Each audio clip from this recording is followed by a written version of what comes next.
And now, the starting lineup of your favorite show. At producer, 5'11" from Blanchester, the Cow Killer, Casey McCollister. And comic engineer, standing at 4'8", the pride of the West Side, Elliot Rearing. And your host, weighing 150 pounds, soaking wet, from Hamilton, Ohio, Ace Fowler. Well, hey, right on time today. Right on time. Couldn't have been more on time on a lovely Monday morning. This is Off the Bench, presented by United Dairy Farmers. And we had a lot of sports this weekend. A significant amount of sports. I turned the TV on at random times, and I just, for the first time in a long time, I decided that I would just scroll the channels. I don't really think that TV Guide still exists. Maybe it does. But it kind of felt like the TV Guide days, where you just kind of were just seeing what was on. Some hockey, some NBA. Randomly watched like one or two picks of the NFL draft on Saturday from time to time. Had no idea what I was watching, by the way. Just the New Orleans Saints select some random guy, and I'm like, oh, that's cool. Let me go to the next game. FC Cincinnati played a game over the weekend. You were there, right? You were there. No, I wasn't. Didn't go? Why? You said you were going. Ticket prices were way too high. I can't do it, guys. Like, I can't do it. I tried. I even sent Casey a screenshot. He knows that I was looking. Yeah. I just, it was like $100 get in. I cannot do that. Now, I will admit, because it's a very serious sports talk show. Listen, when you have kids in life, certainly there's things that you probably would end up doing that you wouldn't otherwise have done. And soccer, watching my son play soccer is one of those things. And, you know, you watch your children do things, and if they excel at something, then you start to become more and more interested. And thankfully, my son really loves soccer, and he's I always say he's okay at it. I don't want to sound like the parent that's like, oh, my son's the best. But I did find myself last night, if I'm going to be completely honest, on YouTube, just trying to figure out the positions. I got to start to know what I'm watching. I got to know what I'm watching. I get the concept of the game. I understand some of the rules. Don't know all the rules, but I know some of the rules.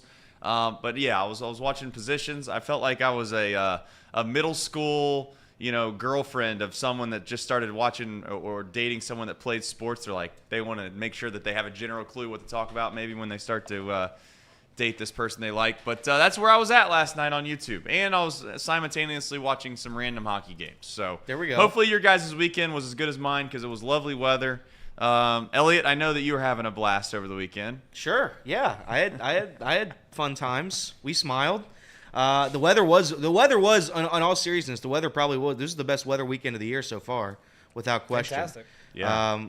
But yeah, I didn't watch a ton of sports, I'd say. I didn't watch too much. I certainly didn't watch the NFL draft on Saturday or Friday. I mean, it comes to a point where it just gets silly, right? Towards the end, like the first day is great. You watch it. It's on a Thursday. Not a ton else going on. But then it gets to Saturday. It's like, what are we watching here?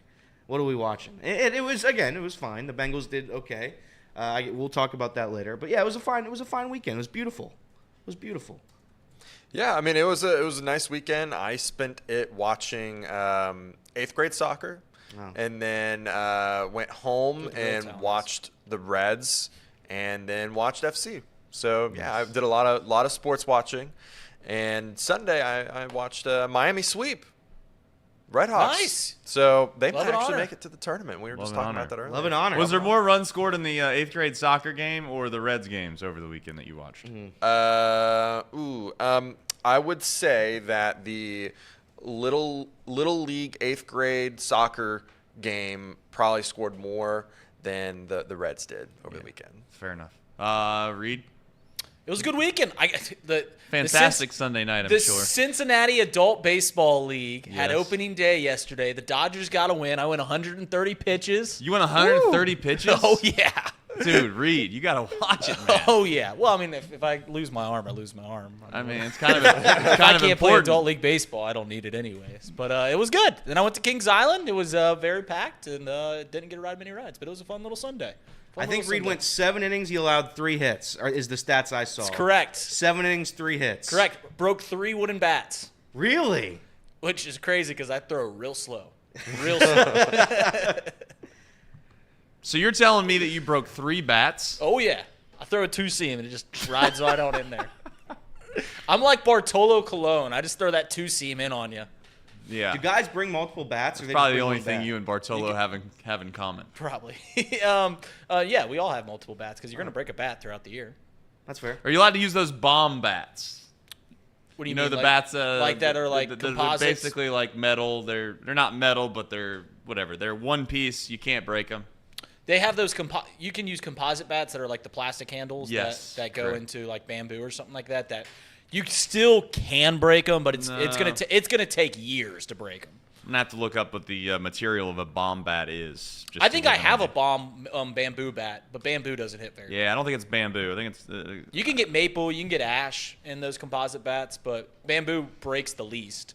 It just doesn't hit as well. Maple hits the best. Yeah, I'm gonna have to look this up and try to figure out exactly. Maybe they're illegal now. Maybe they're illegal. I don't know. I know they were used in some of the summer leagues when there was some folks that broke all their bats. They would just hand them the old bomb bat. Like, here you go, brother. This is what you got for the rest of the year. Good luck. Good luck. All right, over the weekend we had the NFL draft, of course. We'll get into that. Reds. I know we do a show on the Reds every single night. I don't know where you go exactly with the Reds. It's just tough to figure out. There are positives with the Reds, and then there are some folks that play for the Cincinnati Reds right now that you're starting to wonder exactly what you do with them because they make too much money, and then there are some that don't make a lot of money that you're asking yourself how much longer they have. We'll get into all that, I'm sure. Candelario. I don't know. I don't know what to do with it. I mean, I see him on the rundown. I just don't know what to say about it. I mean, I genuinely, Jeimer Candelario couldn't possibly play any worse. And I think that people think that that's a little bit of a jab. It's not a jab at all. Not a jab at all. I don't know if you have headlines today. I do have headlines. If you have some headlines, more than welcome to I'd share love them. to tell you my headlines. So here we go. If you missed the Reds game yesterday, as Trace mentioned, they lose the series 2-1. They lose yesterday's game 4-3. Andrew Abbott again started out rough. 4 runs in the first inning, but he settled down. Finished 5 1/3. Struck out 7. Gave up 6 hits. So not a bad day for Andrew Abbott. Not a great day. Not a bad day. Jonathan India is back, gentlemen. He had a phenomenal series. He went 8 for 12 with a home run. Go, Jonathan India, go. Go, baby, go. Trace mentioned Jeimer Candelario, so I'll read you his stats from the series. 0 for 8. Casey, you want to guess how many strikeouts he had in those 8 at-bats? I'm going to guess 6. Ooh, almost had it. 7. Oh, man. 7 strikeouts and 8 at-bats this series. Pretty tough, if I'm going to be honest. And by the way, not only are they strikeouts, they look so uncompetitive that honestly he shouldn't even bring a bat anymore. He should just close his eyes and pray somebody hits him in the torso with a baseball. That's the only thing he can do from this point on. But I love him. He's great. Tonight at 9:40, it's Nick Lodoo versus Matt Waldron in San Diego. First pitch set for 9:40. Late Reds baseball, Chatterbox Reds. Around the league, the Red Sox, they walked off the Cubbies last night on ESPN. Tyler O'Neill had the game-winning base hit. Any thoughts there, Reed? Yeah, the base hit is calling it is being quite generous. A little bloop. Well, I mean, Dansby should have caught it, hit off the heel of his glove. Which, by the way, the guy that was on third base, what was he doing? He was What an idiot. Yeah, did you watch the play? Like he was I did see like 10 steps off the bag, and I was just like, dude, tag up. The shortstop's running away from. Regardless, yeah, I don't know. They were down 3 runs in the 8th inning. By the way, the Red Sox have like a streak of like 100 straight games where they're leading by 3 in the 7th inning or later that they've won. Really? Wow. Yeah. You only get to see those stats on the local the broadcast of the actual game. That never gets brought up on ESPN. So kudos to you for seeing that. You know who has the record? It's like the Dodgers from like the mid 2010s. It was like 200 straight games. Really? Where they led by 3 in the 7th inning or later. They won every single one of them, which, I mean, talk about a luxury. I don't know how you guys feel when your team's up 3 late in the game, but sometimes it doesn't feel good. Doesn't feel good, but shout out to the Red Sox for shout out to the Red Sox indeed. The Diamondbacks, they beat the Mariners 3-2. Phillies, they stay red hot. They beat the Padres 8-6. I forget. I didn't write down the record, but Kirby tweeted it out. They have an absurd record against teams that aren't the Cincinnati Reds. Against the Cincinnati Reds, obviously, they don't have a winning record. So shout out to the Reds. Twins, they win 11-5 over the Angels. Pirates help out the cause. They lost 3-2 yesterday to the Giants. Astros, they were in Mexico as along with the Colorado Rockies. The Astros just destroyed them, 8-2 again yesterday. The White Sox, they sweep the Rays. They won 4-2 yesterday to finish off the sweep. It is their first series victory of the year. The Yankees, they win the series over the Brewers. They put up 15 runs in back-to-back games to pretty much demolish the Milwaukee Brewers. The Mets, they won 4-2 over the Cardinals to finish off the NL Central sweep. Nobody in the Central won yesterday. So I guess, it's not good for the Reds, but it doesn't hurt us. Nationals, they beat the Marlins 12-9. The Fish have the worst record in Major League Baseball. The Athletics, they came back to beat the Orioles. Don't look now. The Athletics are somewhat hot. They have 12 wins. Moving on to the NBA. I didn't watch, again, too much NBA, but I'm going to read it off anyway. The Knicks, they won 97-92. They lead the series 3-1 over the Sixers. Jalen Brunson scored 47 points, added 10 assists in their win. The Clippers, they beat the Mavericks to even up the series 2 apiece. 116-111 they win last night. They led by 31 points. 31 points and blew it, but they managed to hang on anyway. Kyrie Irving scored 40 points in the loss. Doncic added a 29-point triple-double in the loss. Harden and Paul George each scored 33 to win the game. So shout out to the Clippers.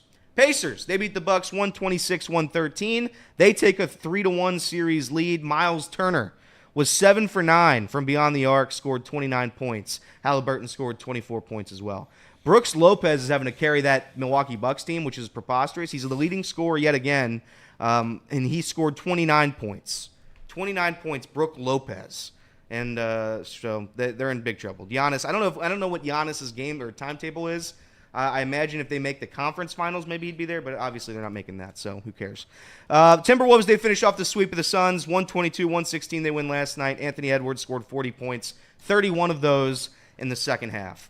NHL, the Avalanche won 5-1 over the Jets. They lead 3-1 in their series. Predators lose to the Canucks. They trail 3-1 in their series. The Rangers, they sweep the Capitals. They won 4-2 last night. The Oilers lead the series 3-1 after winning 1-0 over the Kings yesterday. FCC, we mentioned it. FCC wins over the Colorado Rapids 2-1. Acosta and Baird each scored a goal. Casey, FCC. Finally, Corey Baird gets a goal. He's finally created his what do they call it? They have that saying where you like punch in your ticket or something like that, or you create your spreadsheet with them, something like that. Create your account. He finally made his account with the. Is that what they call it? I'm not familiar with that saying. Yeah, I'm not familiar with that either. Yeah, it must be a soccer thing I've not gotten to yet. Yeah, I haven't gotten to it yet. I'm still at the midfielders. Yeah. When you score a goal, you open up your account with the team. You're finally in the in the books, right? Gotcha. Corey Baird, up to this point, after 10 games, had not scored a goal.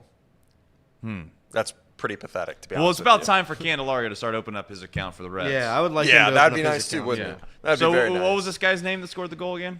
Corey Baird. Baird. And then, of course, Acosta Corey scored. Baird. Corey Baird. Baird. B-E-A-R-D?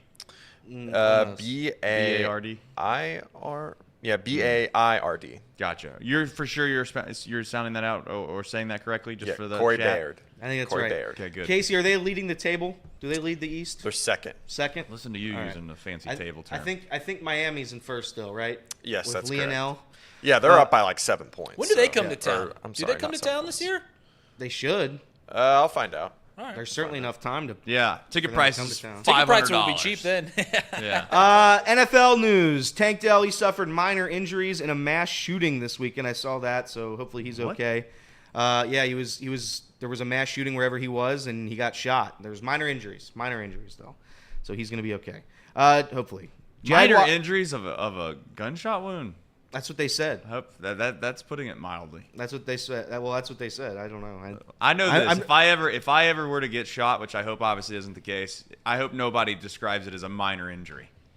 Yeah, if I get shot, I'm hamming it. I'm hamming it up. In fact, if I get shot, every person I meet for the rest of my life will know that I've been shot.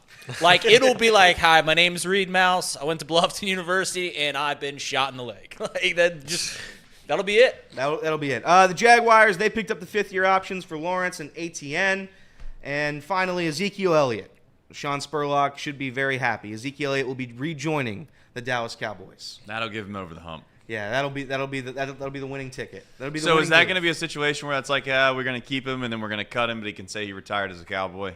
They actually think that he's going to make the team. I don't know. They'll roll him out in that little magic pot they got, and they'll go from there. Casey, final news, FCC. Yeah, they play July 6th. July according 6th. to the schedule. And then they also play at Miami August 24th for any of the people that want to go to the game. July 6th. Tickets currently start at $110 before fees.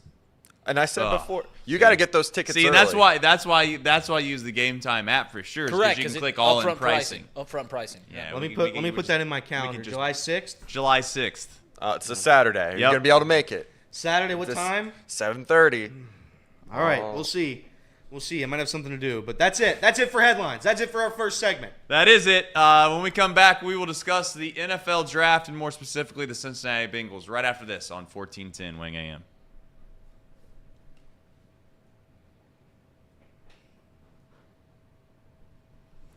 All right, welcome back in to what some are saying is the best segment we've done on the radio. That's what some are saying. Not saying that I'm saying that, but I'm saying that some are saying You're saying that people are saying that this upcoming segment is going to be the best segment we've ever done? No, that was the last one we did. The previous segment. The previous segment. Okay. Yeah, the previous segment. So the reviews are in on that one. The reviews just came in, and I do think that we got an outstanding review. Speaking of reviews, this is what we call a big league segue. I don't know what you expected from the Cincinnati Bengals this weekend, but it was we had talked about before the NFL draft. I think I even put it as a chat poll question of the day. I said, would you rather take this safe pick, right? Someone that you think is probably not going to have a high of a ceiling, but you know will be a decent pro for at least a few years? Or would you rather go all in and say, you know what, we realize that, this might not be right, that might not be right, but the ceiling is high, and if we hit on them, they might be not just an all-pro, but one of the best players in franchise history, per se. Seems like the Bengals decided to go on the latter side of that more times than not. I'm not obviously a huge Bengals fan, so I'll turn it over to the Bengals fans that are in the room. I don't know how you felt, Casey, after the clock finally struck on Mr. Irrelevant. Once Mr. Irrelevant was drafted, how did you feel about the Bengals draft, Casey? So day 1 was good. Day 2 was fine. I thought they were doing fantastic. I would say they're doing fantastic up until that 97th pick. They definitely picked McKinley Jackson based off of need. They definitely reached, in my opinion. But at the same time, I say that all the defensive tackles were being just swooped up. So they had to go get their guy before he fell any further. I probably would have reversed the picks to where my third pick would have been my tight end, whatever tight end I wanted. Probably wouldn't have been Eric All. And then 115 be McKinley Jackson, but whatever. It goes the other way around.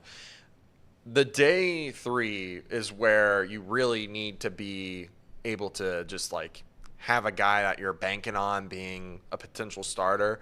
And for most of that day, I thought, man, this is just a tough day 3 for the Bengals. It was felt like they didn't get any of the guys that I would have wanted, any of the guys that we liked. I mean, Audric Estime gets picked 2 picks ahead of us. That was a guy that we were targeting. Nice. Yeah. The one pick, the 7th round pick, Matt Lee, that to me was the best pick of their entire draft because of when it happened, what the position is, and how good he can be.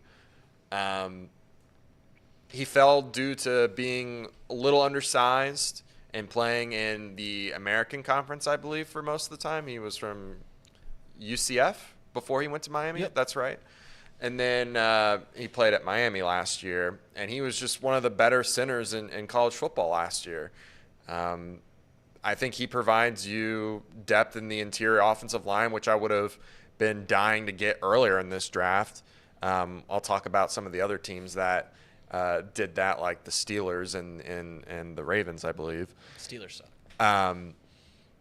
But yeah, I mean, they went for the fences on their picks. Mm-hmm. If these guys end up playing out to what we think they can be, potential-wise, Eric All can be a great tight end. The Josh Newton, the cornerback, could be a fantastic third corner on our team. Right. The safety, I don't know how to pronounce his name, but There's a highlight of him just absolutely destroying Jaden Daniels, very similar to Von Bell-esque. That one play with Juju Smith-Schuster in the middle of the field, that fumble. It's almost exactly like that. The start of the dynasty. Yeah, I can see where they're going with it, right? Right. And then Tanner McLaughlin, another extra just depth piece on the tight end room. Right. Overall, if they play out, if they hit, if these guys end up being what they think they can be, this would have been a really great draft. But at the moment, it's a ton of unknowns. A lot of guys with injury, a lot of guys that haven't played a whole lot, and that worries me. It worries me quite a bit. There's a lot of guys on the big board and my big board that were available that I would have taken over a lot of these guys, but so if you were in the room, it sounds like Casey's trying to be nice right now because, as we all know, you don't really know until, 2-3 years into this really what your draft ultimately looked like. But yeah, Casey, I think it's safe to say that if we used the analogy the other day that if your significant other walks down the steps and asks how they look, you're not doing a very good job right now, in my opinion, of saying that you felt like the Bengals did a good job. However, you did give the open opportunity that they swung for the fences, and maybe they'll hit on a few guys. But fine, and they had a lot of guys on my board that they passed over.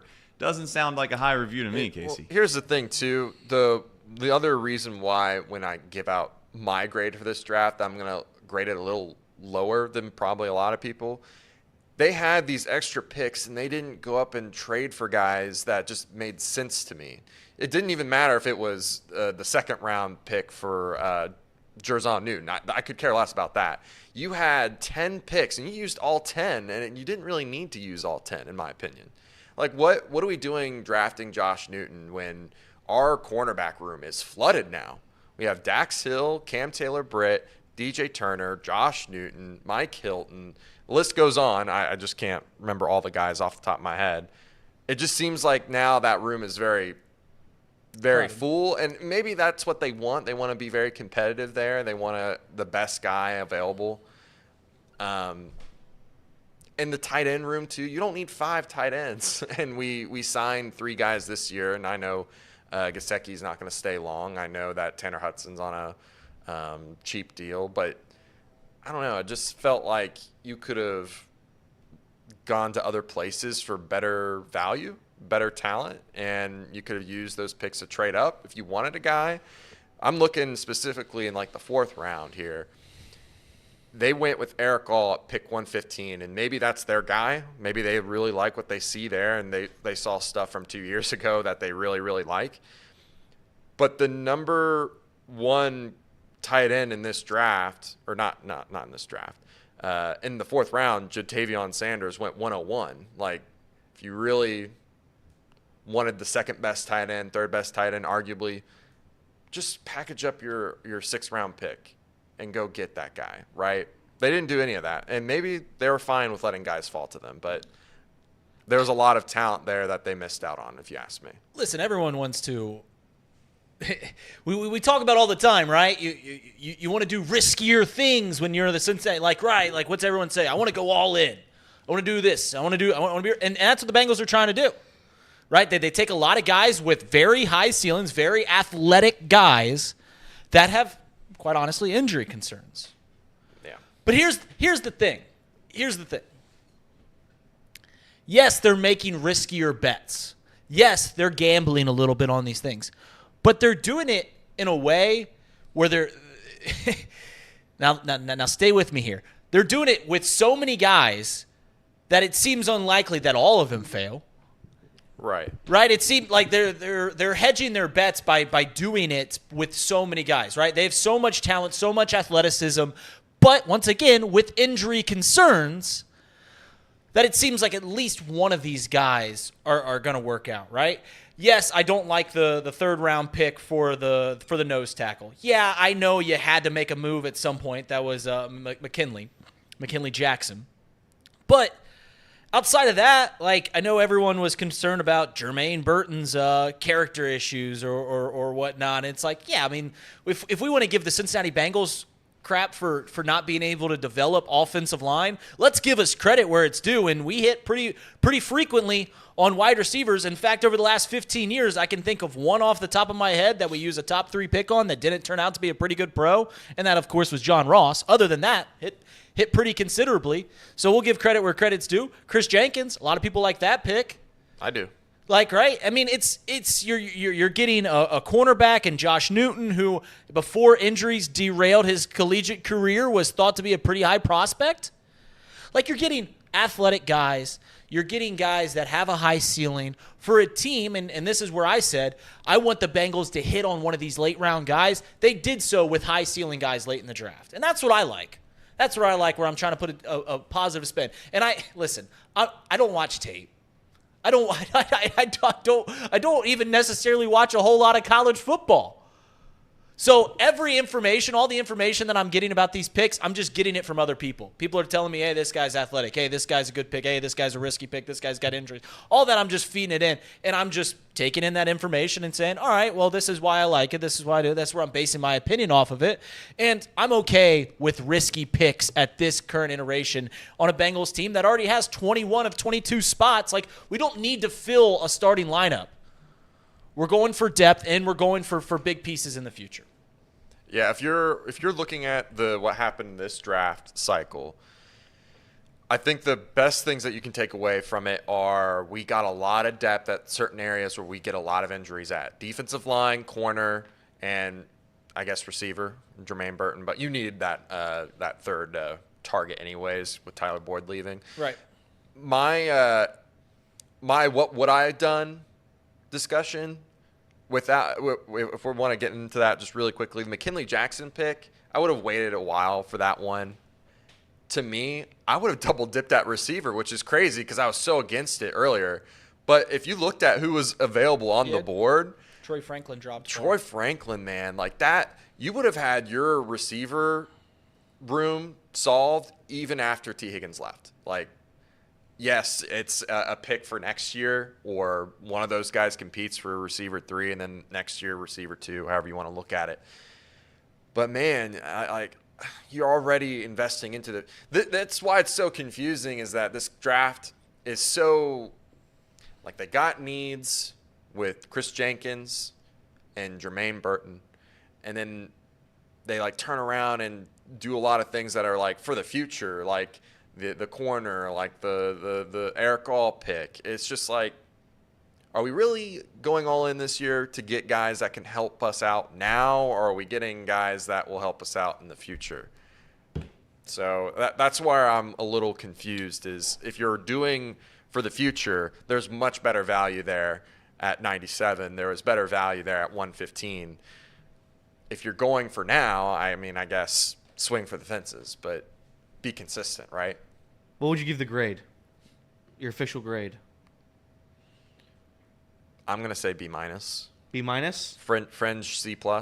Yeah, I think I'd go to the C range. I felt like some of those picks were a little bit of reaches. That's okay. I mean, that's okay. Like you guys said, I don't think they were really addressing for next year specifically impact players right away. I don't think that was their goal going in, and that's clearly what they drafted. There's the wide receiver from Alabama. He's going to be really good. I firmly believe that. I think Mims will be good if he can stay healthy. Obviously, if I've watched the Reds too much to know the if he can be healthy thing. I know how that plays out, but if he can be healthy, I think he'll be very good. Yeah, I give it like a C. I give it like a C grade. Readeroo?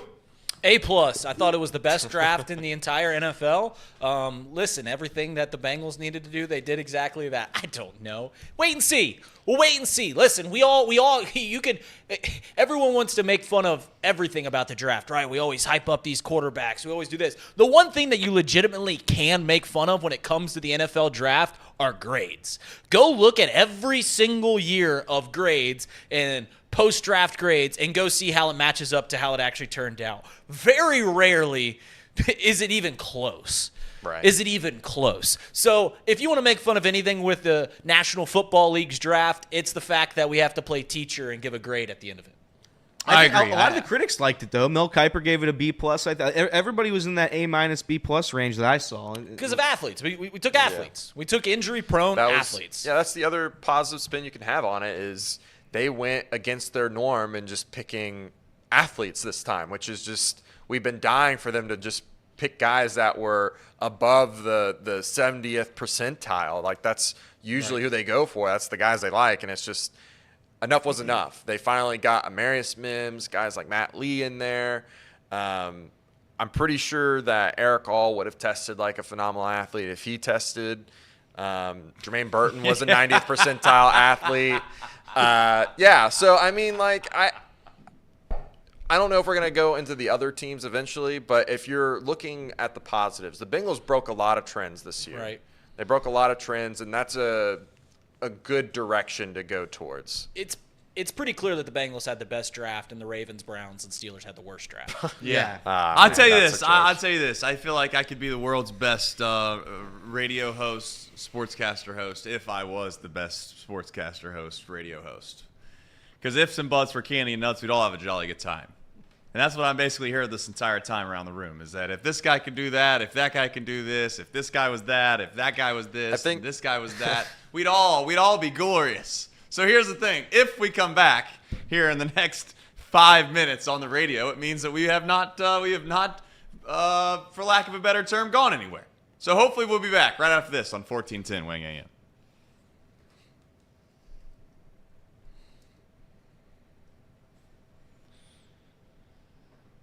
All right, the season of the bust. That's maybe the best thing of the draft. The best thing of the draft is that now we get to hear about how everybody is not good and or somebody's not going to be good, and that's going to be what the case is over the next, whatever it'll be, 365 days. Because even without question, if you have one bad year in the NFL, there will be people that are going to sit there and say that this player will never amount to anything. Myles Murphy, I think at this point right now, if you ask 50% of Bengals fans, they would tell you, he's done.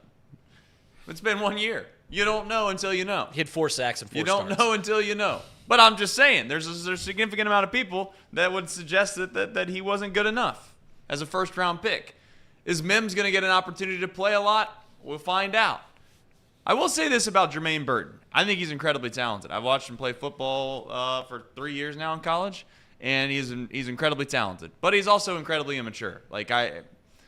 Nobody frustrated me more than Jermaine Burton on almost the level of just like at some point, and again, he could change. Guys can grow up. These guys are kids when they're in college, and then they grow up, and maybe they mature and they change and all those things. So I hopefully for Jermaine Burton, that is the case. But when I tell you, if it doesn't change, I promise all of Bengals fans, that you're going to get to a point where you're just like, well, this guy just shut up and just play. Well, every single play of the game, he's chirping at the cornerback. He's yelling at somebody else. It's like you catch a 10-yard slant, next thing you know, it's like you thought they won the Super Bowl. I'm like, dude, just get back to the huddle, man. Line up and catch the next pass, please. But he was a great player. Well, let's be fair to the Cincinnati Bengals in terms of guys like that.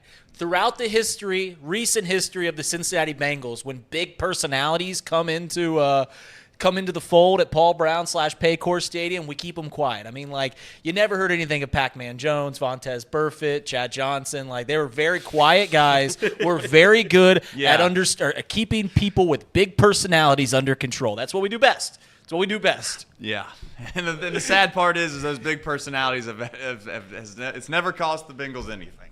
It's never cost the Bengals anything. Although I do want to say, I will forever die on this hill. I know people are frustrated by the whole. I think it was Pac-Man and it was Vontaze. Vontaze ended up getting it was the hit on Antonio Brown. Maybe that's what sent him into the shadow realm. And then essentially I think it was Pac-Man, right? He got the personal foul and he was trying to fight Joey Porter, was it, on the field or whatever? And they ended up kicking the field goal.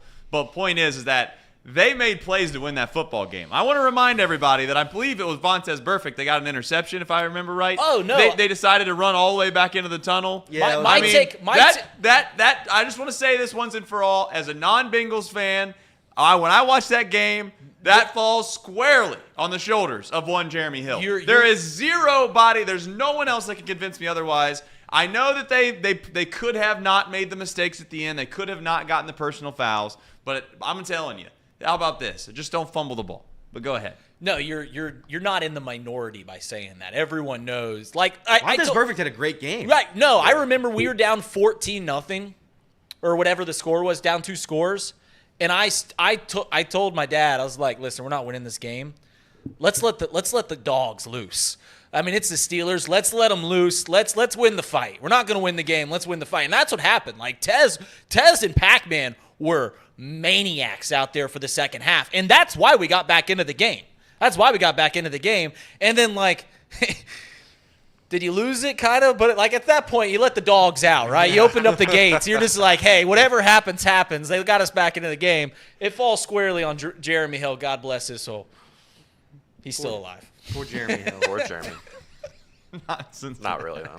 Poor Jeremy. Poor Jeremy. Even last year, I think he came after Bengals Twitter or something Oh, like that. he always does. He said something absurd, and it's just like, man, if I were you, I'd just get out of The here. feeling's mutual. I'd just get out of here. Yeah, You Jeremy. hate us. It's mutual. Right back at you, You big gave dog. us our lowest moment ever. Right.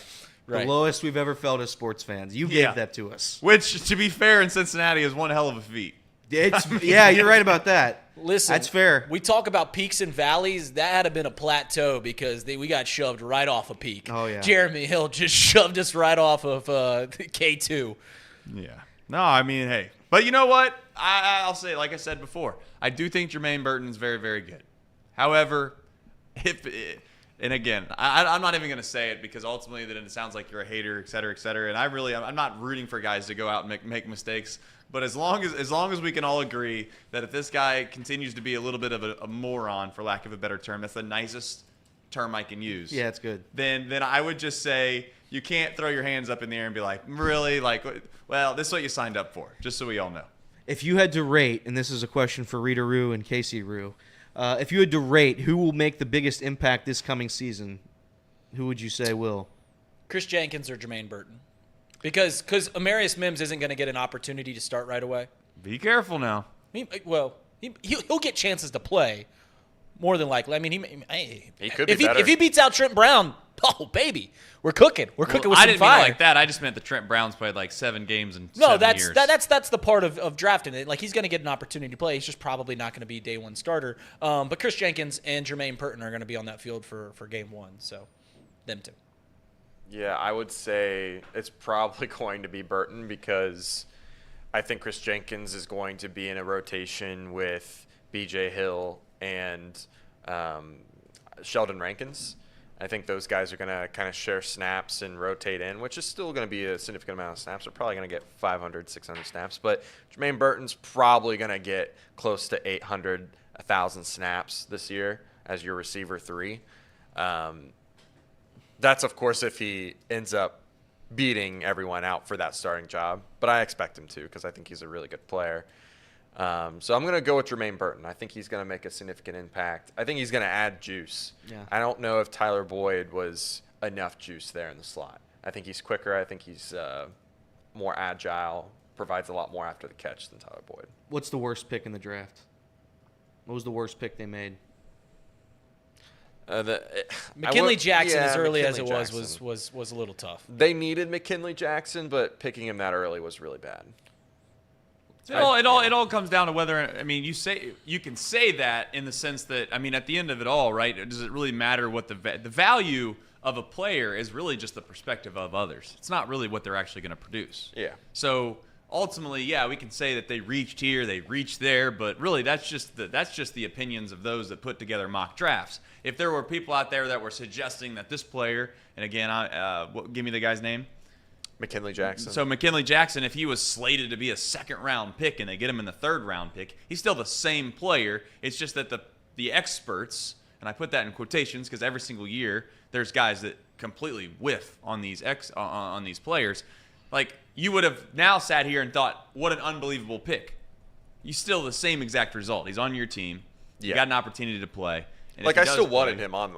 Yeah, you're right. I still wanted McKinley Jackson on my team. He would have been the next best nose tackle available after Tavondre Sweat, and we got him. So can't complain too much about that. I mean, you gotta make sacrifices sometimes, and that just happens to be your top 100 pick. Right. They knew they needed a nose tackle, and they just didn't want to see him taken off the board. So they're just like, all right, we'll just use this. We have this extra 3rd round pick. Let's just use it, even though it's probably a round or two too early at the minimum. Right. And then the question is ultimately, if what did you lose because you stretched yourself and you decided to take him? You'll never really know, but could ultimately end up being a wash regardless, because if you were trying to be really, really cute and take somebody else in the 3rd round and then wait all the way to the 4th to get the guy that you really, really wanted, then you would have perhaps been in a spot where you got 2 things you didn't want. So they went with the first sure thing, which you can't really blame for that.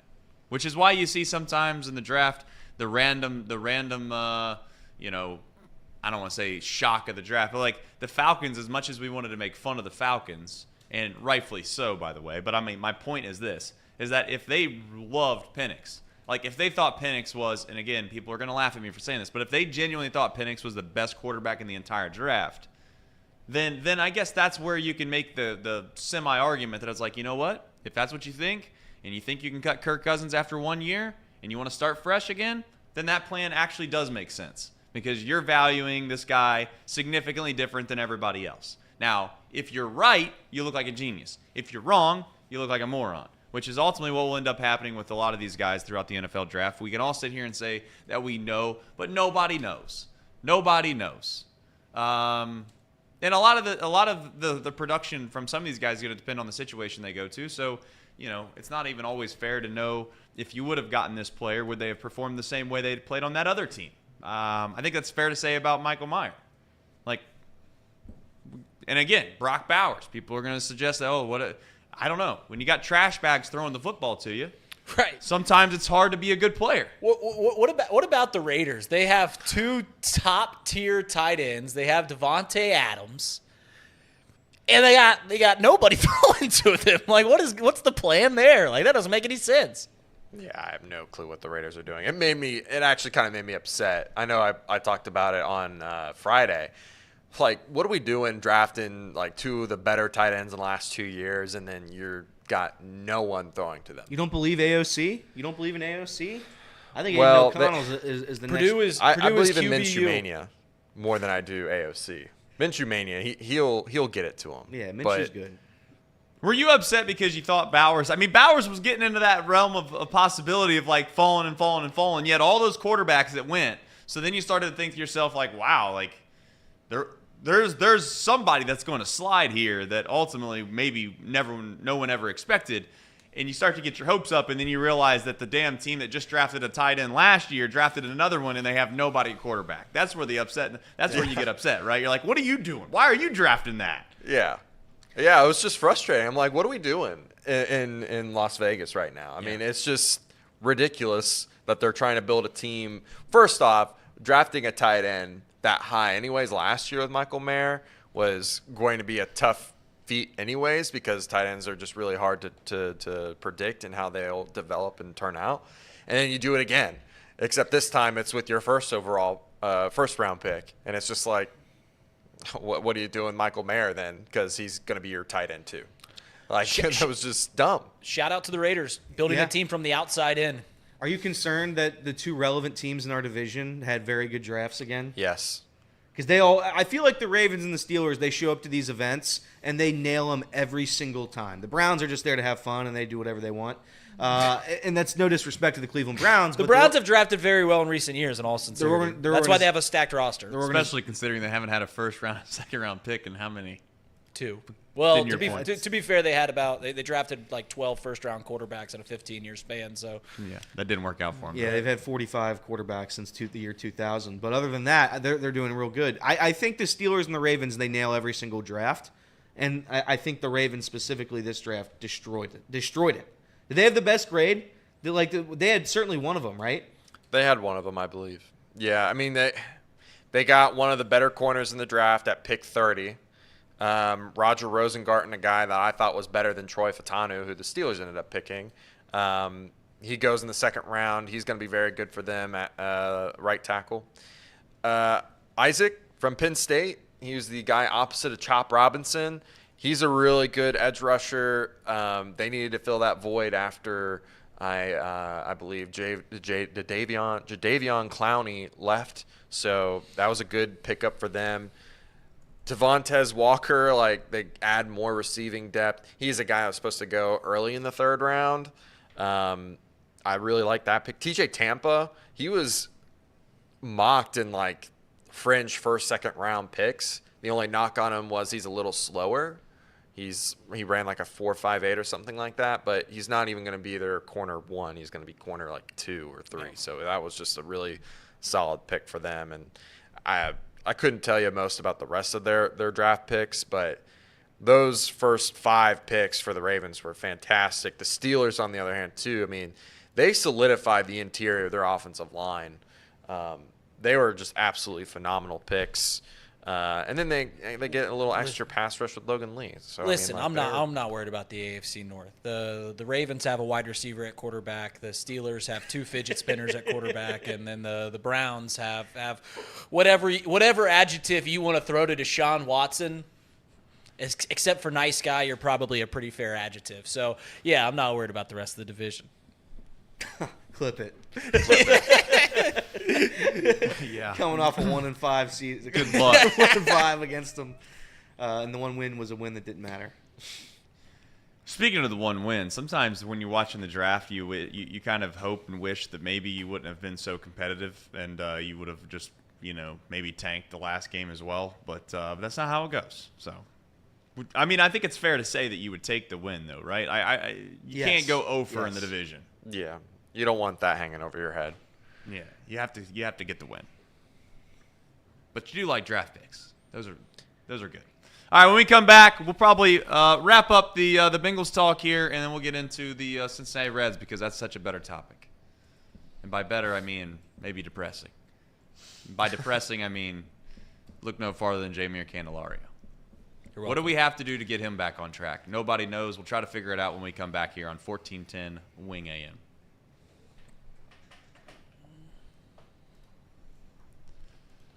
All right, off the radio. All right. What you got? I was going to ask, in your mind, you don't think that Jenkins is going to be which we could do this on the radio, it's fine. But you don't think that Jenkins will have clearly the biggest impact on the team? No, I mean he's gonna be solid. He's gonna be a good run stopper.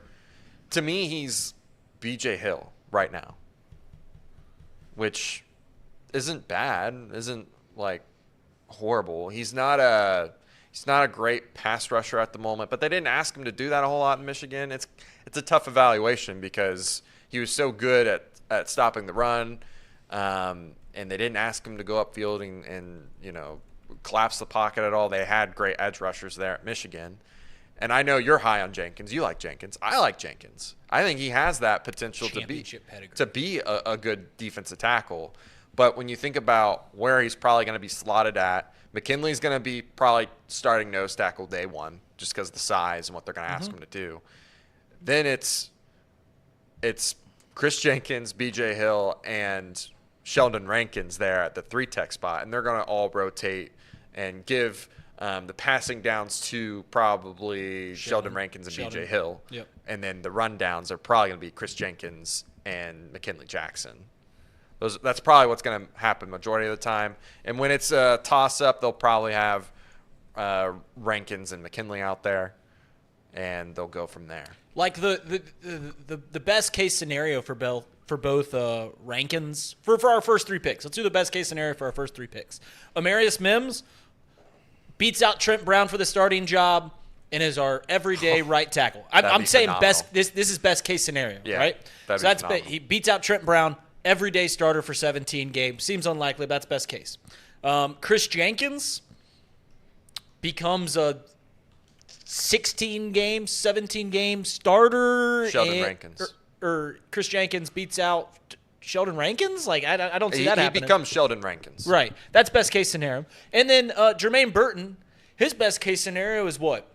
Catches 600, 700 yards, 4 touchdowns, something like that as our 3 guy. I would say and he might be our 4 guy behind Gesicki. Let's let's give best case scenario for Burton Tyler Boyd 2021 season, which is like almost 1,000 yards. Right. And I think that would be best case scenario for him. That'd be phenomenal. Yeah, I mean, that would be replacing Tyler Boyd right away. So those are all the best case scenarios for our first 3 picks. And then if you want to talk McKinley Jackson, he just does what DJ Reader does, but on rundowns and nothing more. That would be the hope, but I kind of doubt he does that. So, yeah. Now, some are asking what we're going to do. I walked in the studio today, and Sean was like, we're not doing the show the rest of the week? What are we doing? Well, here's the thing. Yesterday, I had found out that – yesterday is in, like, Friday evening. I had found out that we might be doing some other crazy stuff around here. So we're caught between a rock and a hard place, I think is the term that some people use in life, which is I don't know if we want to rearrange the studio yet until there might be – just throwing this out there, there might be some walls coming down, supposedly. Walls maybe coming down. Yeah. And So maybe this wall over here is going to go down, possibly, to make the room bigger. is that something that we decided or that the – No, well, I mean, it's something that we would decide with Headlines, obviously. Shout out Headlines.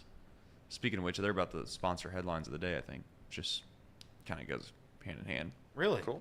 Nice. But- listen, I love this jetpack of a ride that is Jatterbox Sports. Yeah. Yeah. You show up on a Monday and you just like, it's like, hey, wall's coming down soon. Yeah, I don't even know what the hell's going on. I don't know if it's soon, guys. Yeah, I don't know if it's soon. that's all it I is to come in us. here and I just don't know what the hell's going on. That's in all sincerity. This What? is when people ask me what my job is.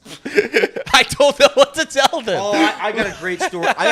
Reed tells me the story like when somebody asks him where he works, he doesn't really tell them a whole lot. He just tells them. I tell them I'm an insurance underwriter because I don't feel like lies answering about it. questions. My dad, no joke. I swear to God, on Friday, he texted me, "Hey, there's this really cool company in Hamilton I just found, and I don't know. And this is how little I talk about my job to my parents." He goes, "Yeah, there's this little company in Hamilton. I think they might be a great sponsor for you. I don't know if you ever heard of it. They're called Headlines. I don't know if you've ever heard of it." I'm like, "Yeah, Dad. I work in the building. I work in their very building." That's awesome. So he had no idea. He just has no idea. Trace, there's also times where I'll be doing like a board event. This is just we're going inside baseball for all of our viewers. Might as Inside well, baseball. yeah. Let's do it. I go to these board events like I did at Little 500, and we meet up with the contact, and I legitimately never ask you what business they're working. So I'm like, "Hi, I'm Reed. Queen City Screens, Hamiltonian, Chatter." I don't know. So like I shake hands like I'm Reed Mouse. I'm with the more often than not. Just go. I got the big video screen, the LED video screen, because I literally don't know what company I'm supposed to be working for at that time. Yeah, no, it does create a Athlete forward. tough situation. Yeah, it does. There's just a lot of things that are moving and grooving. Speaking of which, the wall might come down. The other thing that might actually happen, we'll find out again. Supposedly, there's some folks that are moving from this floor to the third floor. Oh, they're moving this summer. Hell yeah. They're yeah. expanding their production out here, so shout out to Headlines for that. But I don't know when all this is going down. I thought we were going to rearrange this room last week, and then I talked to them, and it was like, well, we're going to rearrange the room, and then we're going to rearrange it again, and then everyone's going to ask why we rearranged it the first time. So now I'm stuck where I think I just waited out. To be honest, I think I hold serve is what some would say. Yeah, that's right. The good tennis term. Thank you. I think I saw that Zendaya tennis movie last night, 10:10 p.m. What a wild movie that was. What a ADHD brain that movie yeah, right that there was a wild. Usually I don't talk about tennis. I won't say your tennis. Are sexy movies back? I don't know. That one was wild. But no, yeah. So you wait until you knock down this wall, and then we'll go from there. Yeah, supposedly the walls getting knocked down. There may be a simulator getting put in, possibly. This is things that I'm hearing. Yeah, so there goes half the production that we've never. Can I be the first one to hit the wall with a hammer? No, I don't think we're going to be the ones that are doing it. There Well, looks why like not? there's it just looks like that there's electrical outlets in the That's walls. fine. No, that's fine. You turn out the lights. You just turn out the lights, and then then the power's off. Right. That's how it That's works. how that works. That's how it works. You're actually kind of right. If there is a switch that controls the outlets, you would be right. But here's the thing. No, I don't want to control the outlets. But I'm just talking about the lights. I just want to turn them off. Yeah, but here's the thing. I actually gave you credit right there because I thought you actually knew a little thing about electricity possibly, and you just didn't. So you kind of got lucky. That's like when you're sitting in class when you're younger and the teacher points at you and they ask you a question and you just throw something against the wall and it actually sticks and they think that you were listening when you weren't. Yeah. Which I did quite a bit when I was in elementary school, for being honest. Yeah. Yeah. So the worst thing about being a parent here, as we just coherently ran. Oh, that was thoughts, that was on That's topic. great. That's on topic. is the worst thing about being a parent is that when your kids start doing things that you know inevitably that you did. Yeah. In your, I guess, are you supposed to be mad at them? Like, I can't. How am I supposed to get upset that my son is talking in class? Like, my son got in trouble. Feels hypocritical, I guess right? what should be what should I tell a teacher? And this is where I really am hesitant to like try to say it's anyone else's fault besides my own fault and or my kid's fault, because then you get say, well, look at these kids, they just blame the teachers nowadays. They don't. Back in my day, it used to be the kids' fault no matter what, and the teachers had all the right.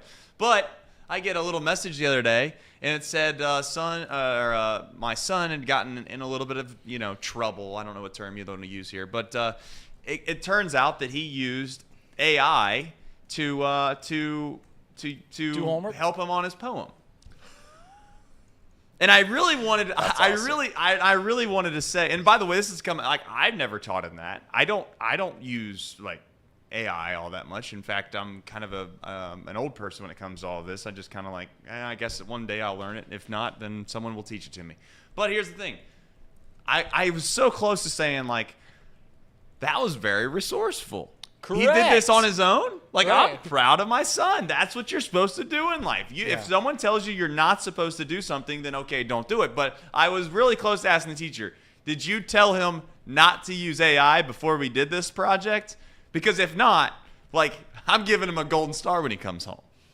But I didn't. I just was like, okay, I'll let him know he's not allowed to use AI. I came home and I was like, hey, did you know you weren't supposed to? And she was like, and so I just kind of like played it off like it wasn't a big deal. But that's the worst part about being a parent, is that now I'm stuck between a rock and a hard place of like what is fair punishment and what's just like maybe kids are learning things that are better for their lives, and we old people want to sit there and tell them not to do it because we don't know anything better. Like, what's wrong with writing an AI poem? Right. It's like at one point, I'm sure using calculators on math homework wasn't what was frowned upon. But now you're just like, hey, we have this device as humans to do to math, and it's supposed to make our lives easier. So maybe let's just use it. I will say, as a parent, like you talked about, like, are you supposed to get mad at your kid for talking in class knowing you talk? Does your conscience sneak up and be like, it feels hypocritical to get mad at my kid when I did the same thing? Is that what it feels Correct, like? yes. That's what it's like. Yeah, it's very hypocritical. Now, you can play it off as if you know better, but it's like you still, press on. Right. Make sure that they're punished. Everett brings up a good point. He says, so the teacher should also say that you shouldn't cheat off another student if it's not said at the start of the assignment. I mean, it's fair, but this is where I don't want to go down a dark path here, because I do think at the end of the day, like, I would attest to a lot of my successful things that I've done in my life from actually cheating in school. Like, there's a resourcefulness to it. There's a strategic way that you have to go about it, and you have to think critically instead of it just being like, oh, let me open up my book and just read what someone else taught me and then regurgitate on a piece of paper, and then a month later I don't remember any of it. Because right now, if I went to all these people that took calculus and algebra and all these big fancy classes in high school and I said, hey, do this problem, they're going to look at it and think, I'm going to have to go look it back up. Well, that's worthless. That's worthless information, because we could all do the same thing. Now, I'm not saying that doctors and all this, like, clearly you go to school for certain things. But there is something about going to school that mostly, hopefully, you just become a critical thinker. And if you can do that, then great. And I think, quite honestly, if you're perhaps have some resource to you that might let you write a better poem, you could use it. But maybe I'm a bad parent. But to be fair, the point of poetry and stuff like that is to be creative. Yeah. Correct. There's not a set answer, whereas like math and science, there's set You're being answers to you. resourceful. So Right. There's not a set answer. Right. So then you're judged based off someone else's opinion, which has nothing, which is irrelevant. You know what That's is fair, relevant though? What is relevant? Sports? Encore Technologies. Oh! Water They are? What? And Game They've Time. always been relevant. That's true. That's right. Casey, what was the Bengals report brought to you by? Brought to you by Encore Technologies. Whoa! They provide IT solutions for a data-centered world with a suite of services from remote computing to desktop to data center, supporting both centralized and work-from-home computing modules to improve efficiency and Productivity. productivity. That's right. The path to innovation begins here. Visit Where? encore.tech. Right here. Interesting. Yeah. I know I say it backwards every time, but I like saying it backwards. I like your American flag shirt. Speaking of which, I heard an Encore ad this weekend. I was listening to the game on the radio, Probably Dan Horde who read it. and they got a new one. We're gonna have to reach out. Oh. It's the path to innovation starts here. I believe it's something now with innovation, but it's different. We're gonna have to get to the bottom of it. We'll reach out to them. We'll figure it out. We'll get it right. Pawnee Water. Made right here in Hamilton, Ohio. Uses natural limestone filtration, unlike the artificial processing that other brands use. The result is a healthy alkaline water, and some say the best tasting water in the world. Visit Pawnee Water at PAHHNIwater.com to see where you can buy this great tasting water. Reed, what's your favorite part about Pawnee Water? It's the pH level, without a doubt. It's not too acidic. Yeah. It's not too basic. No. It's perfect. Perfect. Thank you. I love the natural limestone filtration. I don't want the artificial processing. That sucks. For me, it's the smoothness. Goes down the gullet nice and easy. That's right. Gulp. Yeah. Trace, what do you like about Pawnee Water? I like that it's water. That's Thanks. fair. That's fair. Thanks, big dog. Back to the radio. I think we got one more. Do we have one more or no? Oh, yeah, that's right, We do because have it's a one more. Monday. It's a Monday. We It's a have Monday. the Game There's Time a good app. song about that, just so you know. Game Time app. Use code OTB for $20 off your first purchase. Terms do apply. Manic Monday? Use code OTB to get OTB. $20 off your first purchase. The Game Time app. It's 2 simple clicks. All pricing's up front. You get to see exactly where you're sitting at. And it's one of the better apps. They got tickets available all the way up until game time and sometimes even past game time. And it's one of the better looking apps out there in the market. I think Elliot and I agree with that. It's one of the easier apps to use and competitive pricing. So that's the other really great thing about it. Maybe Trace should have used it to get his FCC tickets on Saturday. That's what you But- should have done. Yeah. In fact, a loyal friend of the program, Evan, was saying to you, Casey, that you should be more vocal and you should I defend, did see these tweets. You should defend the FC Cincinnati, what would we call it, brand better or more often. I'm going to have to go down there. Listen, I've loved electric atmospheres. I've heard nothing but good things about FC Cincinnati. I genuinely have.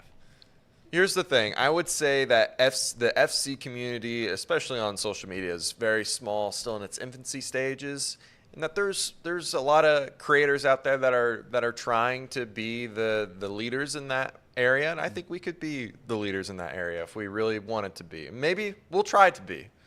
This sounds like a pitch. We'll have to try Intended, to. by the way.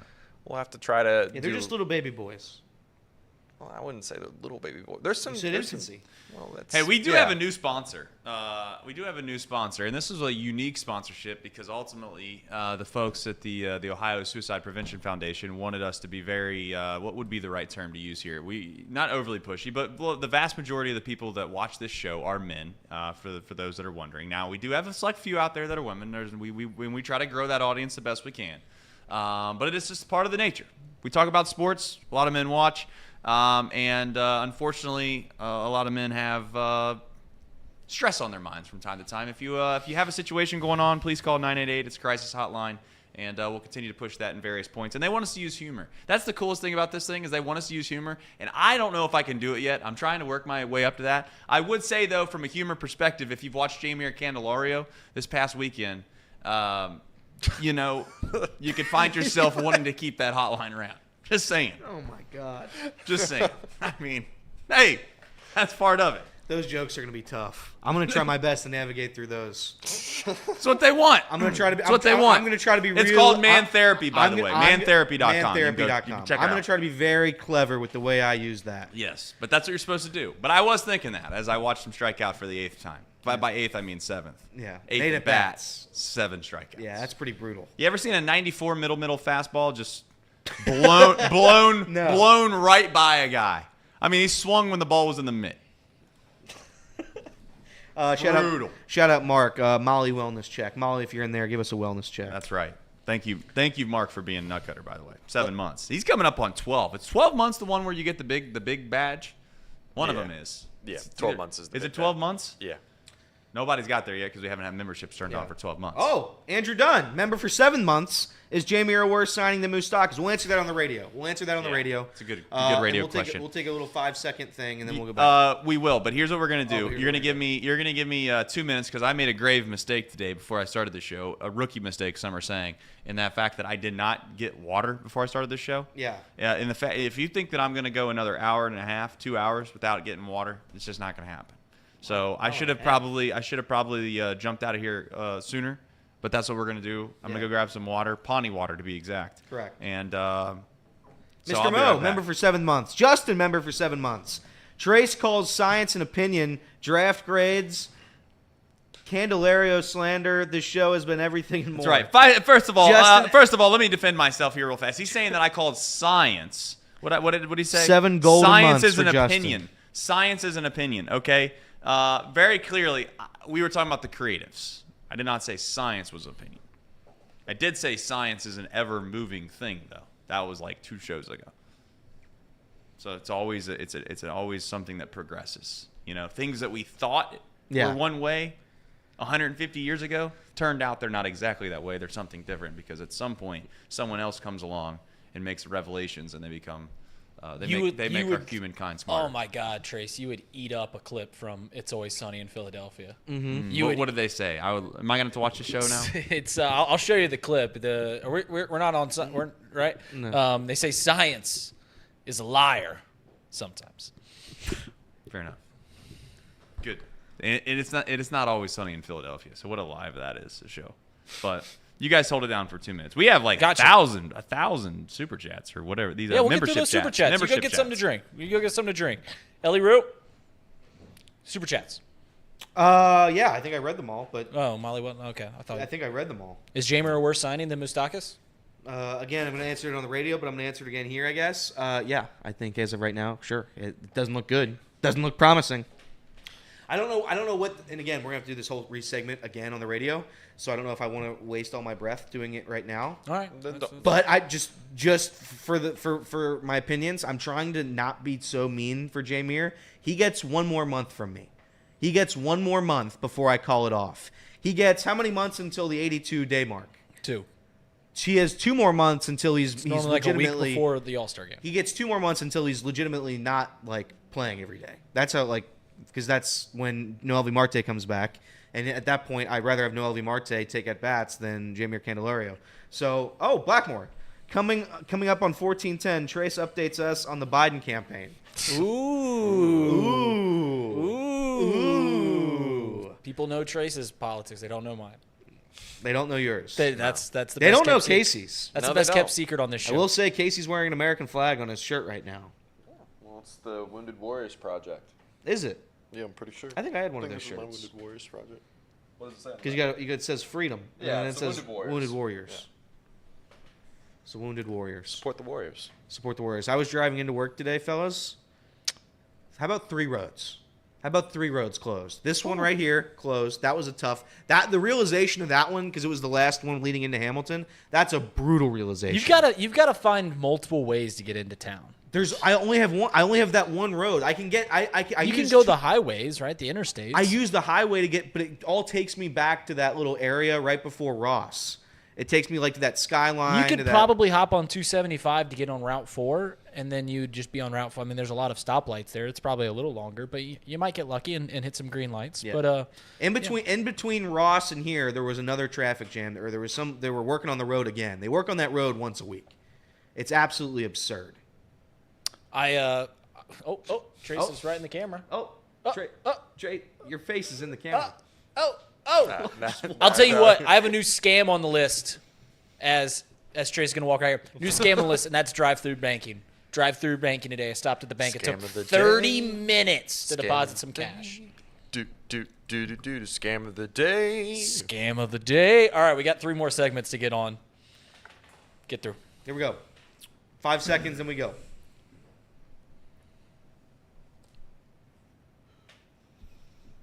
Hour number 2 on 1410 Wing AM. We come your way every single day. And you know what I said earlier? I think maybe it was last week or maybe perhaps earlier today that we were considering taking this week off. We're trying to figure out what's going on in the studio. At this point, I'm just going to openly say that tomorrow is going to be a surprise. Tomorrow's going to be a surprise. Every day is. Tomorrow's going to be a surprise. Every day is a We surprise. may be on the radio. We may be on air. We may not be. We'll find out. I got to get to the bottom of exactly what's going on around here. I don't know what walls are getting knocked down. We got some studio problems. We got a lot of of problems, if we're being honest. Yeah, a lot of problems. But none more problems so than everywhere. Jer'zhan Candelario. But Problems everywhere. I will say, I bet we'll have an answer if this game goes to extra innings tonight. I bet that might weigh the decision tomorrow. But yeah, the Reds. Look. I'm not going to overreact to this. I tweeted out yesterday that he needs to show up at some point. It's just common sense. When you sign a guy to $45 million for 3 years, at some point you have to prove yourself at least semi-useful. Semi-useful. He has not been semi-useful. He's been terrible. He's been legitimately atrocious. His at-bats, we like Will Benson, he's had a down year, but his at-bats still look promising. Right? Tyler Stevenson's hitting like 220, 210. I don't know what it is exactly right now, but he's hitting the ball hard. His at-bats look better. You look around this lineup, even Espinal. Espinal at times looks lost, but he will make contact with the baseball. I'll give Espinal that. Jer'zhan Candelario does nothing. He plays decent defense, so shout out to him there. But his offensive game looks lost. He's lost. And I don't know what the time frame is, especially for a small market team, when it's time to cut ties with somebody, especially 1 month into a season or whatever, 2 months, a month and a half in. I don't even know how long we are into the season. A month into the season, you can't cut a guy, right? It's just not going to happen. But I will say that time is coming. Reed asked, we were talking about it right before we got in, Trace. He has 1 more month for me before I call it off. He has 1 more month. If he's going to hit 150 through another month of this season, I can't do it. I really can't do it. We have too many guys on this team not contributing offensively. Nick Martini. I love Nick Martini. Thank you very much for opening day. Nick Martini's hitting 143 in his last 7 games. He has 3 hits in his last 21 at-bats. He has 8 hits in his last 47 at-bats. He's been atrocious too. Santiago Espinal, I don't trust him. I think that's a fair statement. A lot of these guys are struggling. Jonathan India, I know this series was big for him, a bounce back, but heading into this series, he was hitting 160. There's not enough guys contributing offensively to excuse the 3-year, $45 million wonder that is Jer'zhan Candelario. And right now, I am starting to get concerned. I'm starting to get very, very concerned. So you're not worried about picking up the club option there, year 4? No, I would say the club option is optional at that point. I think non-optional at that point. This is atrocious.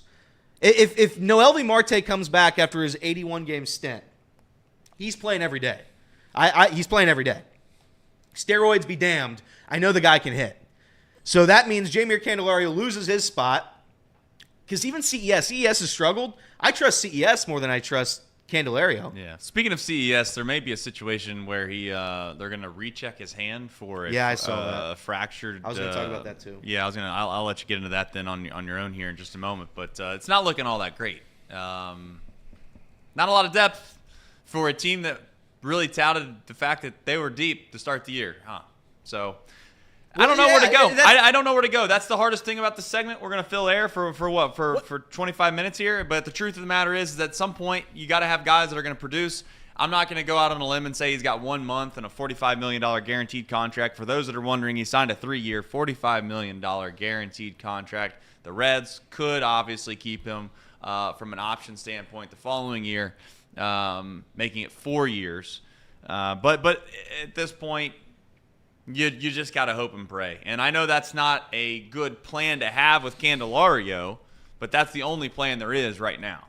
On the other side, you do have the question, what are some of these other guys doing that maybe makes them to where they've not moved yet? I know that they love Nick Martini. Clearly they like Nick Martini. Nick Martini was a guy, if we're being completely honest, in the middle of spring training, we were wondering whether or not he was going to make the team, and it looked like he had an outside shot. It didn't even seem like he was going to make the team. Next thing you know, McClain goes down.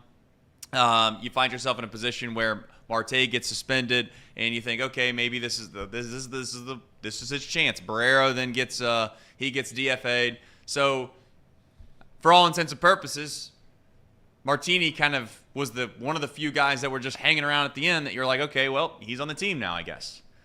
And outside of opening day, which, hey, congratulations on Cincinnati. If you have a good opening day, boy, does it carry some weight, it feels like. Because otherwise, outside of opening day, Nick Martini's not been very good. So but is there even a savior? I don't know if there's a savior. Mike Ford, what's he going to bring to the table? At least he brings something, though. That's the part of this you got to at least admit. Some of these guys you can't get worse. That's what you're arguing against here. Is can Mike Ford possibly be worse than Nick Martini? I don't think he can. I don't think it's possible. Can anybody be worse than Bubba Thompson at the plate? No, nobody can. So at this point, you have to just try changing things up. David Bell's tried to change things up at the lineup over and over again. At this point, I need new faces up here because these guys aren't producing. And I know somebody in the chat just said 12 runs isn't producing this weekend. Yeah, I'd say it's a little bit of a cherry-picking stat there, considering 8 were on Saturday. But sure. If you want to say the offense looks great right now, that's up to you. That's your call. What a lie that would be. Well, if you're able to say that 150 Martini, 160 India, 150 Candelario, Bubba Thompson, does he have a hit on the year? If you're able to say all these guys are playing great, that's to you. Spencer Steer, I think he has one hit over the past week and a half. I just looked at it. He's two for his last 30. Who's that? Spencer Steer. 2 for his last 30. 2 for his last. Jonathan India. Who could have seen that slugging percentage being as bad as it is? Who would have guessed that it wasn't going to slug 460 over his career? Not me. I couldn't have seen it. So I'm just saying that we should probably change things up a little bit. I think there is somebody somewhere better than Bubba Thompson. Somewhere. Nick Martini. Mike Ford is better than Nick Martini. And if he's not better, it's impossible to be worse. Jeimer Candelario, again, I don't understand how you come into a season and you look this uncompetitive. He looked terrible during spring training. Terrible. And people say, and Rita's right, spring training's there to fit your narrative, whatever that may be. But for those who doubted Jeimer Candelario when they signed him, it makes even less sense now. Eventually, we're going to have Noelvi Marte and Matt McClain back next year. Where does he play then, Trace? Where does Jeimer Candelario fit into this team next year? It looks fine right now because half the roster's injured. Well, the DH spot, too, to be fair, the DH spot has been unproductive as well. Correct. Like, that's the crux of the issue right now from an offensive perspective, is you can survive in advance if 1 or 2 guys are off. But you cannot survive in advance if your designated hitter, your first baseman, and your third baseman are not going to be critical pieces of your offensive lineup. Like, it's a luxury to have a hitting catcher. It's a luxury to have a shortstop or a second baseman who also can hit. It's a luxury to have a center fielder that can hit if they're again, maybe average or above average defensively. But your corner outfield spots, usually, your corner infield spots, usually, and your designated hitter spot, usually, are the guys that you lean on from an offensive standpoint. That's like we're walking into for lack of a better term, we're walking into a football team right now that we're wanting to place the blame sometimes on this tight end or this person not being like the quarterback has to play well. Like the parts of this offense that aren't producing are clearly Candelario, CES, and fill in the blank at DH. Like who would you even say the DH hitter is? There isn't. You don't have one. You don't have one. There is not one. Which you could make the case that is the best position that you could possibly have to find somebody that can be productive at the plate because you don't have to put them anywhere in the field. It's not right. I mean, I don't know. I really don't know. The Reds. I've been told the Reds' offense is good by somebody in the chat. They have They're six. not good. They have 6 guys hitting below the Mendoza line, and if I'm going to be honest, those 6 aren't close to the Mendoza line. You have 2 guys hitting exactly 200, so whatever that's worth to you, go for it. I'm just saying, at some point, it can't just be the Ellie De La Cruz show, and I love Ellie De La Cruz. He's doing his best to carry this team, but if he has an 0 for night or an 0 for series, he struggled this series offensively. We're going to be in some deep trouble here. Again, I don't mean to knock every player. I don't mean to overreact, because that's what it comes down to. But you have to talk about the team. You have to talk about the struggles. Well, Nick Kirby made a great point last night. I mean, of all the guys that don't get blamed, doesn't get his name brought up at all, is Noel Marte. Trace, you know my opinion on I this. know you do. And I'm not going to – I guess it's because you don't want to sit here and crush him, because ultimately he was a bright spot last year. He's one of the young core, so you don't want to sit here and kill a guy. But let's face it, like, some of the Reds' issues that they find themselves in right now are a little bit of a domino effect of one Noel Marte. And there's really no way around it. And as much as we want to give Nick Krall all the credit in the world for some of the things that he's done, and by God, I will continue to give him credit, because he's got a lot of young players that have come up that look like they are going to be a good foundation for what you would like to think is championship level baseball. However, having said that, you can't keep missing this poorly. And again, Candelario, to be fair, it's April 29th? April 29th. It's April 29th. We're going to probably roll back the tape. Hopefully we'll say make up a date in August, and we'll laugh about this. Sure. That's fine. And I hope to God people do that to us. But to say that it couldn't have gotten off to a worse start, I think is putting it mildly. You mentioned it. It's not just the regular season. He comes into spring training, he looks horrible. You move into the regular season, okay, this guy's a slow starter. He's a slow starter. But he's never been this slow of a starter. And I guess the question would become, for those that are saying, hey, relax, it's not that big of a deal, when is it okay to start becoming more worried or very frustrated? Like, where's the line in the sand exactly? Are we at 100 at-bats yet for Jameer? We are at 82 at-bats. 82 at-bats. So we're approaching 100 at-bats, which, again, I get it's Major League Baseball. You play 162 games. It's a significant amount of time to get to right the ship, per se. But every game matters. And like I've said time and time again, this team right now needs all the help they can get. And you'd like to think one of the guys that you can rely on right now is the guy that you paid, again, $45 million guaranteed to over the course of 3 years. I don't know when you cut ties with him, because, like I said, you can't cut ties with him. Well, no, not yet. But he loses his spot next season. Where does he play? If he's this bad, he will lose his spot. Yes, but I think the hope is that he doesn't. He loses his spot anyway. Noel Marte, Ellie De La Cruz, Matt McClain, and CES. That's your starting infield. Yeah, but you could put CES at DH.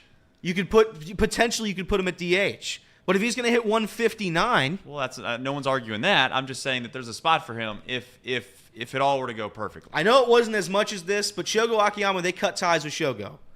Mike Moustakas, again, at some point, it's hard to cut ties, and you can't do it after 82 at-bats. I get it. 100%. It's an overreaction to say Jeimer Candelario should be off the team right now. Overreaction. But I'm going to give him one more month. I'm going to allow one more month, and if he's going to continue to hit this bad, this poorly, I'm going to start having conversations. And if he's still this bad in 2 months, by the time Noel Marte comes back, at that point, that's when I look at it. That's when I look at it. Well, here's the thing. If you look at Jameer, the only saving grace that there semi is, and I think some of it's just the fact that he's probably hoping he's like the young little leaguer that's a little scared, and I don't mean it like that directly to him, but I'm saying like he might be looking to walk. Maybe that's why his walk percentage is actually pretty solid. That's the one silver lining in all of this, is that Jameer has found a way to get on base via walk. Outside of that, it's been bad. And you know what? Like, I don't know how to. I'll say it like this. We can sit here and waste our time and talk till we're blue in the face about Jeimer Candelario and how it's been bad, blah, blah, blah, blah, blah. But I just genuinely don't know how. it's gotten to be as bad as it looks, and it has to be mental. Like, it genuinely has to be mental. Yesterday, you're watching a game, you need a big hit, you get blown away. When I mean blown away, you would have thought the guy was throwing 101 miles an hour. He threw a 94-mile-an-hour middle fastball, and when I tell you that Jameer's bat head was crossing the plate while it smacked right in the middle of the catcher's mitt, I mean it as much as I can. Like, you can't possibly be that behind on a fastball that's 94 miles an hour in the big leagues. I just don't know what he's looking for, and it just makes me think this guy is fighting the fight right now. And if it means that, and again, I'm not trying to suggest you do shady stuff, but if it means you got to find a way to go on the IL and get yourself a chance to go and play 2 weeks in the minors just to get your mind right, just to make yourself maybe relax a minute, then I guess that's what you got to do. All right, when we come back, we will continue our discussion about the Cincinnati Reds, where they go from here. Maybe we take some calls today. Maybe we don't. Maybe we try to figure out what we're actually going to do with the studio. Maybe we figure out if we're going to be on the air the next week. We don't know what's going on in the studio right now. But when we do come back, we'll find something we're going to talk about, and it's going to be Cincinnati Reds baseball related, I'm sure. That and more. 1410 Wing AM.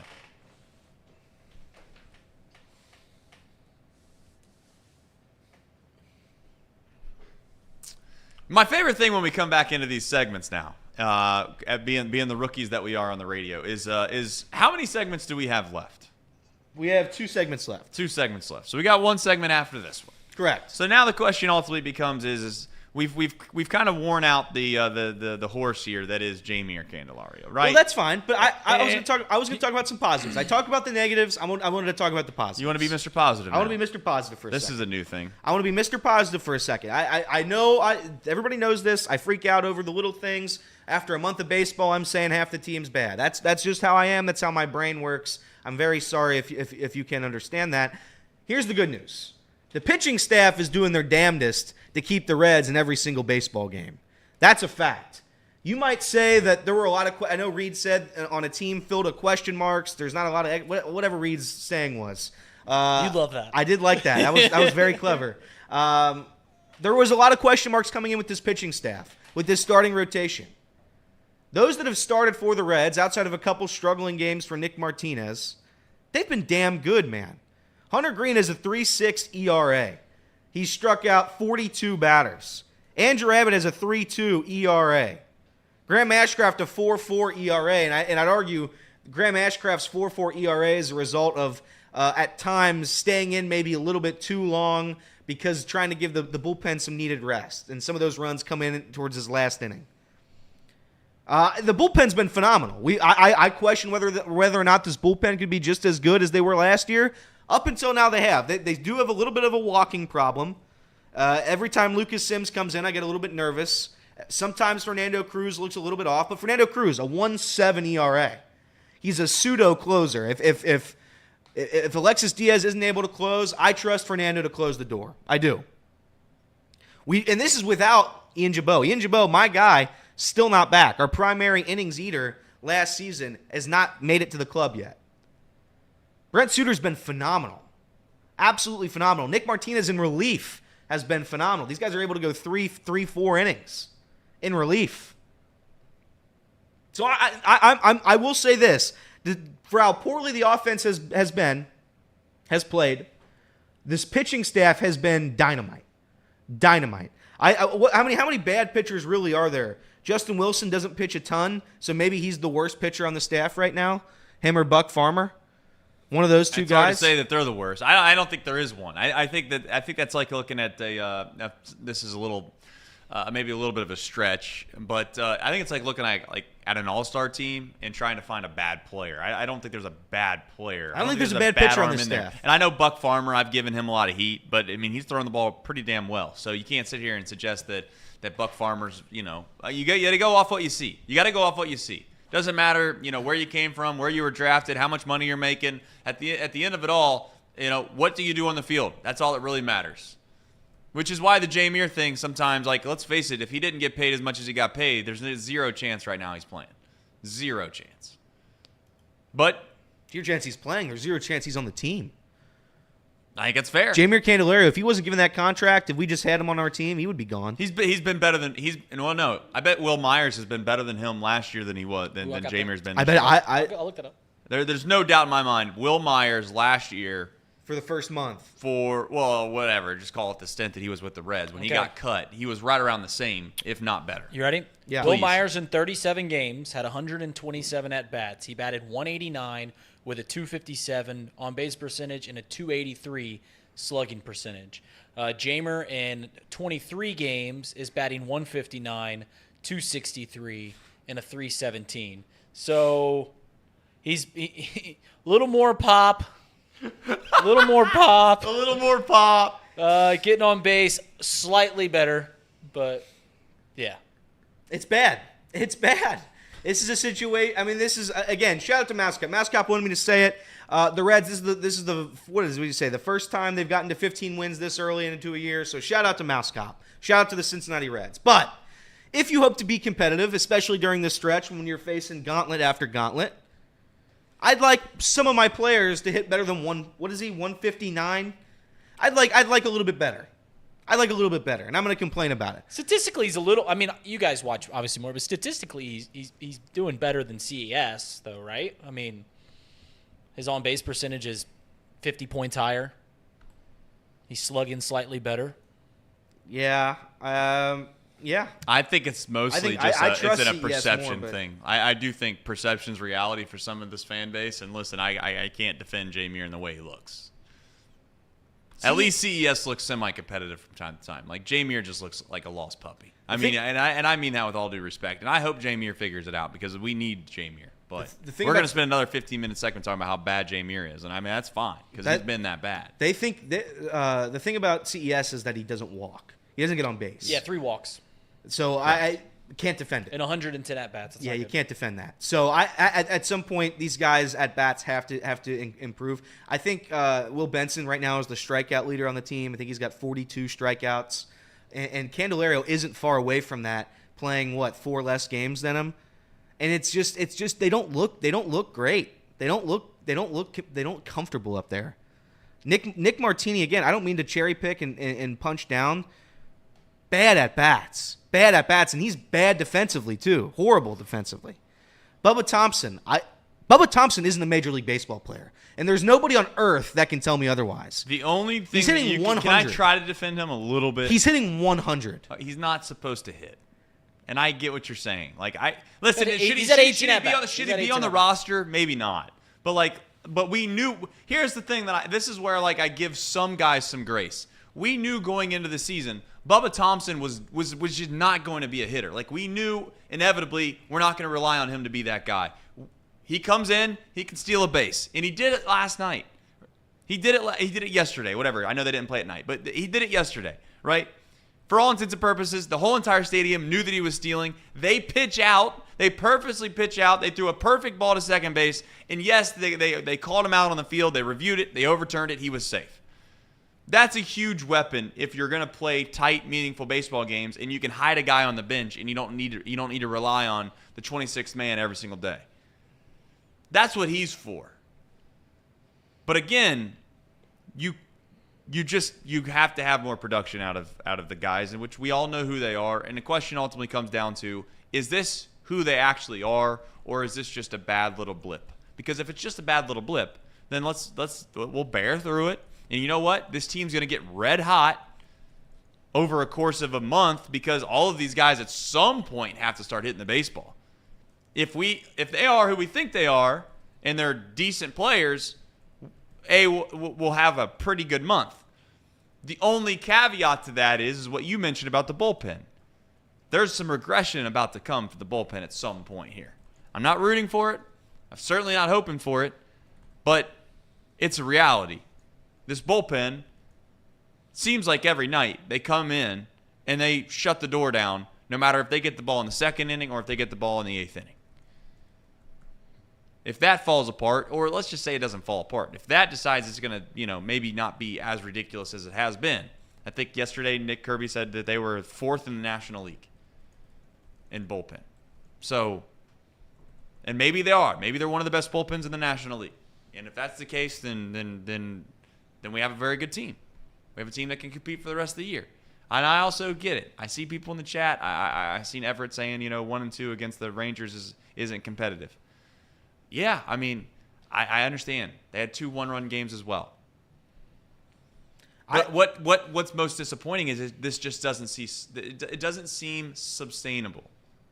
Like, it just doesn't seem sustainable. You can't possibly be this inept offensively over the course of a month and expect to continue to win. And maybe I'm wrong, because the starting pitching has been decent, without question, and the bullpen's been excellent. Been great. But how long is that going to last until you need the offense to at least do something? I don't know. Somebody in the chat said it. They're all having their worst stints at the major league level or this season all at the same time here. Yeah, unfortunately it can't happen that way. It sucks. In baseball's 162 games, you're not gonna hit 300 throughout the whole year. There's gonna be 7-game, 10-game, 20-game stretches where you're not very good. That's baseball. That's life. But the fact that right now we are dealing with X amount of injuries. We just got Jake Fraley back from seemingly 2 weeks for some sort of illness. Same with Jonathan India. You lose CES and Candy for a stint. Now CES is hurt. They're going to reevaluate his hand. If the X-ray was negative, but they're going to go back and see if that's accurate. Tyler Stevenson. If we lose Tyler Stevenson, I hate to say it, but Luke Maley's been terrible. Yeah. Offensively. I know. Offensively. But again, like, I try to defend these guys, some of them, because it's just like they don't get the opportunities to get in any kind of rhythm. Luke Maley gets what, 1 at bat, 2 at bat, or not 1 at bat, but 1 game like every 4 or 5 days. It feels like it's not. I know I'm making excuses for guys. People hate that you try to give some grace to some folks, but. And I mean, I put Everett in there. Everett also says he's just trying to keep perspective. There's something to be said that this team's still over 500. Like, there is something to be said about that.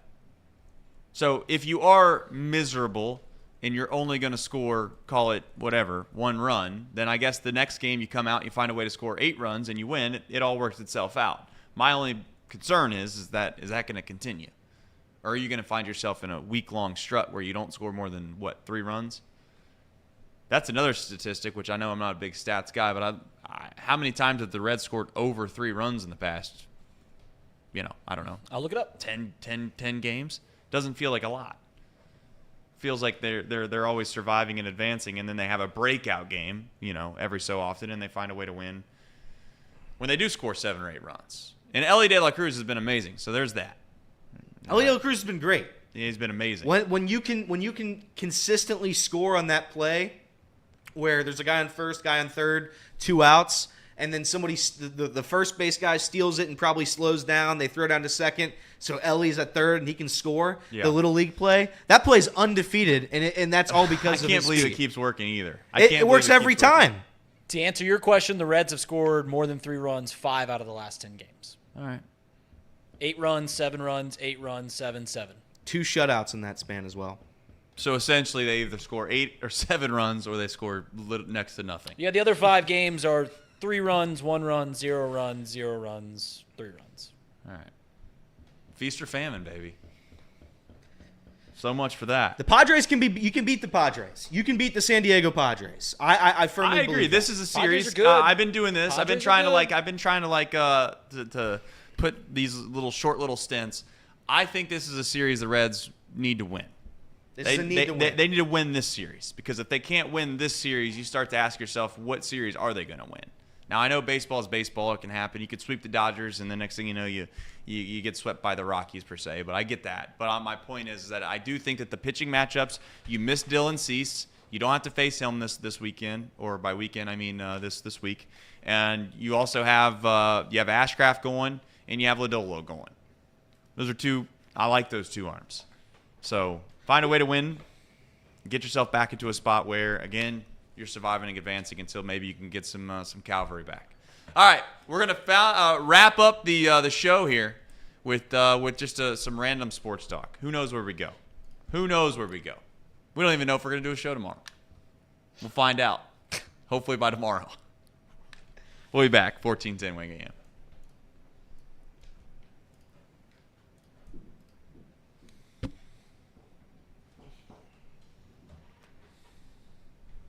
All right, final segment. Final segment of Off the Bench presented by United Dairy Farmers. Kenner and Kev, they are next. And we find ourselves in a position now where, you know what? There was a laundry list of things that happened over the sports weekend. A laundry list. And I got to tell you, I'm going to make like a, you know how these people, they get the New Year's resolution where they're like, you know, all the ball drops and boom, I'm going to make up something to make myself feel better about something I'm going to try to do better. I believe that you could do that at any point, at any time in your life. Yeah. And I'm going to sit here and say that I'm not going to do it, but I'm going to do it to say it out loud, like a New Year's resolution that many people do. I would like to get into hockey. Me too. I would love to get into hockey. I don't know how I do it. I don't know where to start. I think you're too late. Hockey's cool. See, hockey's cool because it's the only sport that you watch purely because you enjoy watching it. Yeah. Like, yes, you know, that's like correct. like you watch NBA because you kind of like the storylines, right? Like LeBron's going, and basketball's fun to watch, but you genuinely know nothing about hockey, and you sit there and you enjoy it the entire time you're watching it because it's that enjoyable to watch. It pleases the brain. There's something about it where you watch it and like, ooh, and just nonstop action for 20 minutes a period. And it's like, yeah, so I've seen 2 hockey games this year. I went to my very first one with Reed, and then I went to my second one with Trace and Kirby and Jeremiah and Taylor and all them. So I when you go to a game, I'll stand by this. There might not be a more exciting sport to watch in person. I watched FC Cincinnati with KC and Swaggy. They took me to the, what was it, the semifinal or the whatever it was. The conference semifinals. Conference semifinal, and that was electric. I know I make fun of FCC in soccer. That's a very fun environment. Hockey, I think that's the best environment in sports, to go in person to watch a game. Well, nothing beats football. Huh? Nothing beats a good football game. No, I think hockey's way more fun. I think hockey's more fun when you're at the game. When you're at the game, yeah. Football's the best to watch on TV, no doubt about it. Undisputed. I had a topic, or I had a segment idea that I'm just going to throw out live here on the air. That's what we do around here at Chatterbox. I was going to throw out live here on the air. Back in February, both you, Trace Cameron Fowler, and Yes, you, that's my Elliot, name. don't know what your middle name is, Rearing. What is both it, did Elliot? a What is top- it? What's the What's your middle name? Michael? Michael. There you Elliot go. Michael Rearing. Yes. Both you guys did top 10 Reds that you are most excited for that coming into this year. We are about a month in. We are a little over a month in. Do we want to recap those top 10s and see how you guys still are feeling about them? Yeah. You got him? Yeah, I got them. I got them right here. We'll start with Elliot. Coming in number 10, Ian Jabot. Give me a quick. Happy or excited about him? I am excited. All right. Will Benson. I like him. He's a good guy. All Happy. right. Happy. TJ Friedel. Excited. All right. Frankie Muntas. So far we got a guy that hasn't played, Yeah. a guy that struggled mightily. Is that the right word? Wild. Yeah. Yep. Yeah. We got another guy that Hasn't played. that has not played, Yep. and we got a guy on the IL right now. Frankie Montas. Yeah, and they're telling me I'm a negative fan. I'm saying I'm excited, happy for all these guys. I'm happy for them. Spencer Steer. Happy for him. I'm excited. There we go. Now we're talking. All right. Two for his last 30. Let's go into Very your excited. top 5. Jonathan India. Love Jonathan India. Hey, he had a comeback this weekend. But is he? Is he planning to come back this year? 8 for 12. 8 for his last 12. Tyler Stevenson. He hits the ball real hard. He's playing well. Sure. She's hitting the ball real hard. I'm excited for him. I love Hunter him. Green, number 3. Very excited. Very excited. Okay, number 2, Ellie De La Cruz. Excited. I couldn't be more excited. Right, great. Number 1, Noel V. Marte. No. No comment. No comment on Noel V. Marte. right. And again, I'm not going to punch down. I won't do it. You can't make me punch down on somebody who did something so stupid and incoherent that honestly, it should really question whether or not he can fit on a major league roster ever. But I will not punch down. I will not punch down for him ruining my season. Half those players haven't even played. And the ones that have, I mean, the crazy one. Yeah, is that's like, I'm a positive Reds fan. Well, none of those guys have played, and the one guy that I like that you gave pause to was Tyler Stevenson, who I think is playing well. Like he's playing well. He hits the ball real hard. There's no doubt about that. He's one of the 3 starting in the starting 9 with an OPS plus over 100. I digress. Trace, your turn. Oh, mine's gonna be bad. I'm ready for it though. Jamer, number 10. Yeah, number 10. I'm glad he was at number 10. That's good. That's good picking by me because I'm not looking forward to watching him play a whole lot longer unless he can figure it out. Yep. Will Benson, number 9. So far, I'm doing pretty well. I mean, struggle. TJ Friedel. Hurt. Done. This is great. Hunter Green. He's been good. Hunter Green's been good. Alexis Diaz. He's been good. Frankie Montas. Yeah, Montas. We got Montas. it. One of us just got it right. Frankie M. Frankie Montas. I would look the camera in the face and say that he's, he can't help. You get a little bad luck. Get hit in the arm. Not much you can do about it outside of maybe not give up a ball that gets hit that hard. However, I don't blame him. So when he comes back, to be determined. Noelve Marte. Yeah, bad. Christian Encarnacion Strand. Really bad. Matt McClain. Really bad. And Ellie De La Cruz was your number 1. Yeah. But he's been fantastic. That's my point. That's why, for those that are wondering why you get so down in the dumps, you get upset, you're frustrated.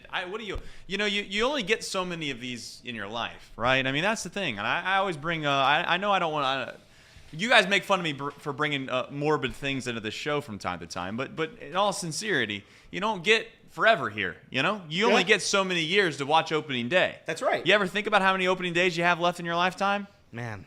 Probably, with all due respect, if Ellie De La Cruz has a Hall of Fame career for the Cincinnati Reds and you have one more Hall of Fame player for the Cincinnati Reds right after him, you probably only got like 2 more players' lifetimes, right? Yeah. Somewhere in there? Is that fair to say or no? Somewhere in there? Here's the other thing, to bring this back into perspective a little bit. Jackson Holliday is the world's greatest prospect. Everybody hyped him up. He came up to the Orioles, looked so uncompetitive, so horrible in his first 10 games. They sent him right back down. He was the number 1. Like some places had him as a better prospect than Ellie. So this is where it's like Ellie De La Cruz has been a generational superstar in less than a season's worth of at bats. That's how good he's been. That's how good we have it right now. Yeah. Some of the other guys are struggling. CES is struggling a little bit. Spencer Steer came up. We've had several of these guys hit immediately. And I don't know if that's ever happened before like this. Am I allowed to say this now? I'm gonna get in front of something really fast. I said something like a couple shows ago about how I'm just not sure. I want to go out on a limb and pay Ellie. The more I think about it, you know what? At this point, I don't give a damn. At least he's gonna be exciting. At least he's gonna be exciting. What? We're gonna save our money so we can go get the Jamie Candelarios and the Will Will Myers and all these other Well, bums every single year. Yeah, go ahead. Just sign him up. $700 billion, $900 billion. It's not your money. Whatever. That's right. I don't care. And I told Elliot, I said, if Ellie De La Cruz doesn't work out to be a superstar or a perennial all-star, then what's this team looking like anyways? You know what I'm saying? Like a big cog of future Red success is that guy turning into a perennial all-star. If they don't have Ellie De La Cruz this season, with this roster, could you imagine that? Could you imagine a scenario? Tyler Stevenson's our best offense, or Spencer Steer, but Tyler Stevenson is our second best offensive player. I was thinking just the other day, could you imagine a scenario where, Ellie basically, the timeline concept of many of these guys was the back half of last year or towards the end of last year, and then this would be their first real year of trying to prove it in the big leagues. And Ellie De La Cruz clearly is ahead of that schedule. Because he's the best player on the Reds. Miles ahead of schedule. Correct. And at this point, the one thing that Ellie De La Cruz has done, without shadow of a doubt, hopefully for the most rational fans at this point, and again, if this happens again, I'm not even going to jump overboard about it. I'm just going to assume they don't know ball, is that you at this point, he has given himself the luxury of struggling a little bit before we just go, oh my gosh, what are we going to do with him? He's not that guy. Athletically, talent level, all the above, he's an unbelievable player. He is. So at least we got him. And if we don't sign him, then I would say this. That's the end of the Castellinis. In all honesty. And I don't mean to say it so bluntly, But if they're not able to keep one of the better players that this franchise has had for a quite significant amount of time, then they're going to have a real PR nightmare. And I know we all want to make fun of the fact that, like, oh, what's it really matter, blah, blah, blah, blah, blah. I genuinely don't think you survive that one. So, not that that's a threat. I'm not saying it's a threat, like, oh, you know. A lot of things can happen in 6 years. Where are you going to go? That can, but I'm just saying. Where are you going to go, If you're not Chris? able to re-sign Ellie De La Cruz and he continues to go down the path that he's been on now, then forget it. Like, whatever small hope and glimmer that you had left of maybe resurrecting or saving the ownership group is completely gone. Yeah, you want to talk about protesting outside the stadium. That'll be a protest. Yeah. I did see, I'm guessing it's going to be a cherry on top about the AFC North. Is that what the cherry on top is going to be, Casey?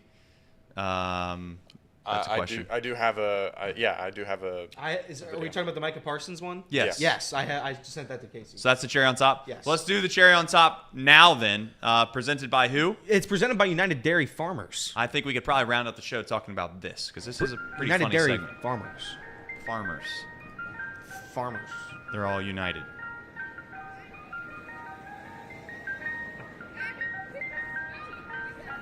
I think we're going AFC North on the best division in football. Some would argue that's the NFC East. On paper, last year we were argued the best division in football. No, sir. Everyone was a playoff team. AFC North was the best division in football. Washington was argued that Washington wasn't nothing, bro. What are you talking about? That meant the Giants. The Giants either. What are you talking What do about? you mean? They lost to the Eagles. That's 2 years ago. Yeah, but I'm saying going into it. Fam, you don't know what you're talking about. Going into last year, the No NFC one North in the was argued. planet except for Micah Parsons thought the NFC East was better than the AFC North. You can't argue that. I can, bro, unless you're delusional. Going into last year, we have better teams than y'all right now. Going into last year, you thought Washington was going to be good. There's not a weak team in the AFC North. What are you talking about? Baltimore, Cincinnati, Cleveland. On paper, Washington was supposed to be a really great team. Washington is not better than any one of those 4 teams. I guarantee it. That's why Daniel Jones got the contract. They went to a playoff game. And then they added Darren Waller. The Ravens, the Browns. Then they added Darren Waller. Going into that season, they had the Giants. We were ranked 3rd or 4th best team in the NFC. You guys always are. We were ranked 3rd going into preseason. You guys. That's not the conversation. You're trying to single it out for y'all. No. I don't know, man. Listen, Micah Parsons, great football player. I mean, was silly for unbelievable Micah. football player. But maybe sometimes that's where you realize that you got your head in the sand, I guess, or you're just stuck. You're stuck to focusing on what you know, which is probably your own division. I'm giving him an out. That's my out. Yeah, I think that's somebody who Washington. doesn't know ball. Who in their right? My favorite part was when he was like, "They added Darren Waller." Like that was the difference maker. Daniel Jones. Daniel Jones signed a big contract. Yeah, I don't know how I don't even know how. Like he definitely. What happened was he got proven wrong so quickly in that argument, and then he just had to stick with it. He just had to stick with his gut, and he just had to ramble on about nonsense. The point differential, and I know point differential isn't it all, but the point differential between the Commanders, the Giants, and the Eagles, and the Eagles made the postseason, so I'm throwing in a postseason team here. Their point differential combined between those 3 teams, minus 315. Oh no. What? And he was arguing that's the best division in football. That's hilarious. I mean, he said they were the best division of football coming into the year, I think, is what he was trying to argue. Now, whether or not that's what he was arguing, I don't know what he was arguing. At the end of the day, you know. To be fair, they had 3 sometimes teams make the postseason the year prior. Yeah, they did. They did. And the Giants look like right. They signed Daniel Jones to a considerable contract. You would like to think the Giants were going to bounce back, and that's just not what happened. So, but Washington has not been relevant for ever. Could you make the argument that the NFC East out of the 8 conferences was the worst? Was the 7th bet? Like, it's not worse than the NFC South, but like you could probably pretty easily make the argument that it was the 2nd worst, not the best. Maybe. You might have. I know one thing that they're saying in Dayton right now. They're arguing that this is the worst show that they've had on the radio since ever. Why do you do that? Why do you belittle our own products? Because we all know that's not the case. At least I don't think it is. And you know what I've noticed? You said it. I need to get a new stand because it bugs me that this thing wiggles this much. We've which all I got know our is really ticks. good We for all got radio. our ticks. Yours is you do Yeah, this. it's tight. It's tight. Yours in is you this, do this. Elliot does Yep. this little eye touch thing when if he's not wearing a hat, he does the hair. If he's wearing a hat, he doesn't adjust his glasses. He just like touches his cheek like this. Yeah, I wear the hat to avoid the hair touches. I'm tired of seeing the comments, so I just try to limit my hair. There you go. You could just cut it all off. That would work. That would be something. Yeah, it would be. All right. Well, when we come back, it will be maybe tomorrow, and I think it will be tomorrow. But if we're not here, it's because we realize that they're not knocking the walls down around here. If the game goes 11 innings tonight, we're knocking down a wall tomorrow. I got to figure out if they're knocking walls down around here or not. But Kenner and Kev are next on 1410 Wing AM. Have a good, lovely rest of your day.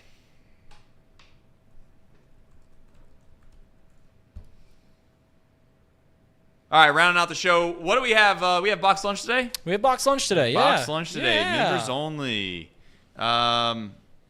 Members only. What Yeah, should we members. do is the real question that we're I just have to find out I got to boss, find out brother. what's going on. I know, but I got to find out what's going on. I can't make decisions where there are still uncertainties, because if we move this room around and we do some things around here and then I realize that, hey, walls are getting knocked down, that's going to be I'm just not going to be pleased. That would be brutal.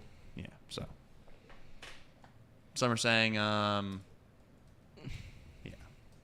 might be a bad idea to put a simulator in here. Might be a great idea to put a simulator in here. So Let's bring back the ping pong table. Yeah. Oh, you guys had a ping pong table? we used to have we used to have my real goodness. productive days back in the old days. Yeah, We- ping pong tables.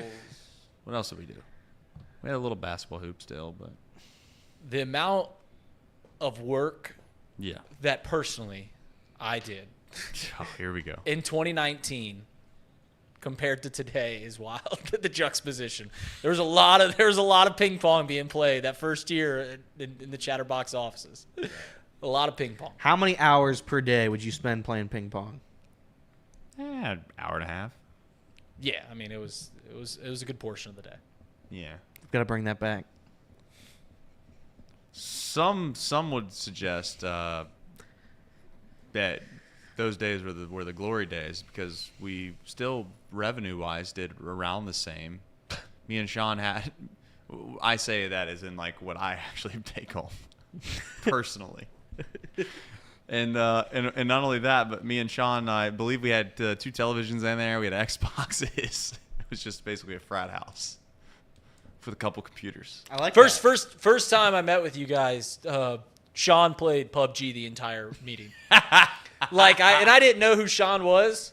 You told me to come meet you. I think I was still in college at the time, and you had me come up there, and you had a talk with me the entire time. Sean was in there for the full half-hour meeting, whatever it was, playing PUBG the entire time. Yeah. It was great. Yeah, I mean, not a bad life. Not a bad life. But we got to figure out if they're knocking walls around there. I'm going to go do that next. You guys have a lovely rest of your day, and thanks for watching. And I mean, this old nervous. I don't even think it's nervous. I think it's just I don't even know what it is. But yeah, I'm well aware that I touch this microphone way too often. But look at it. I mean, what? Look at this thing. Look at that. It's like a bobblehead. Might as well put it over there. All right. Have a nice, lovely rest of your day. Members, enjoy box lunch. We'll see you tomorrow, we think. I don't know. Take care, everybody.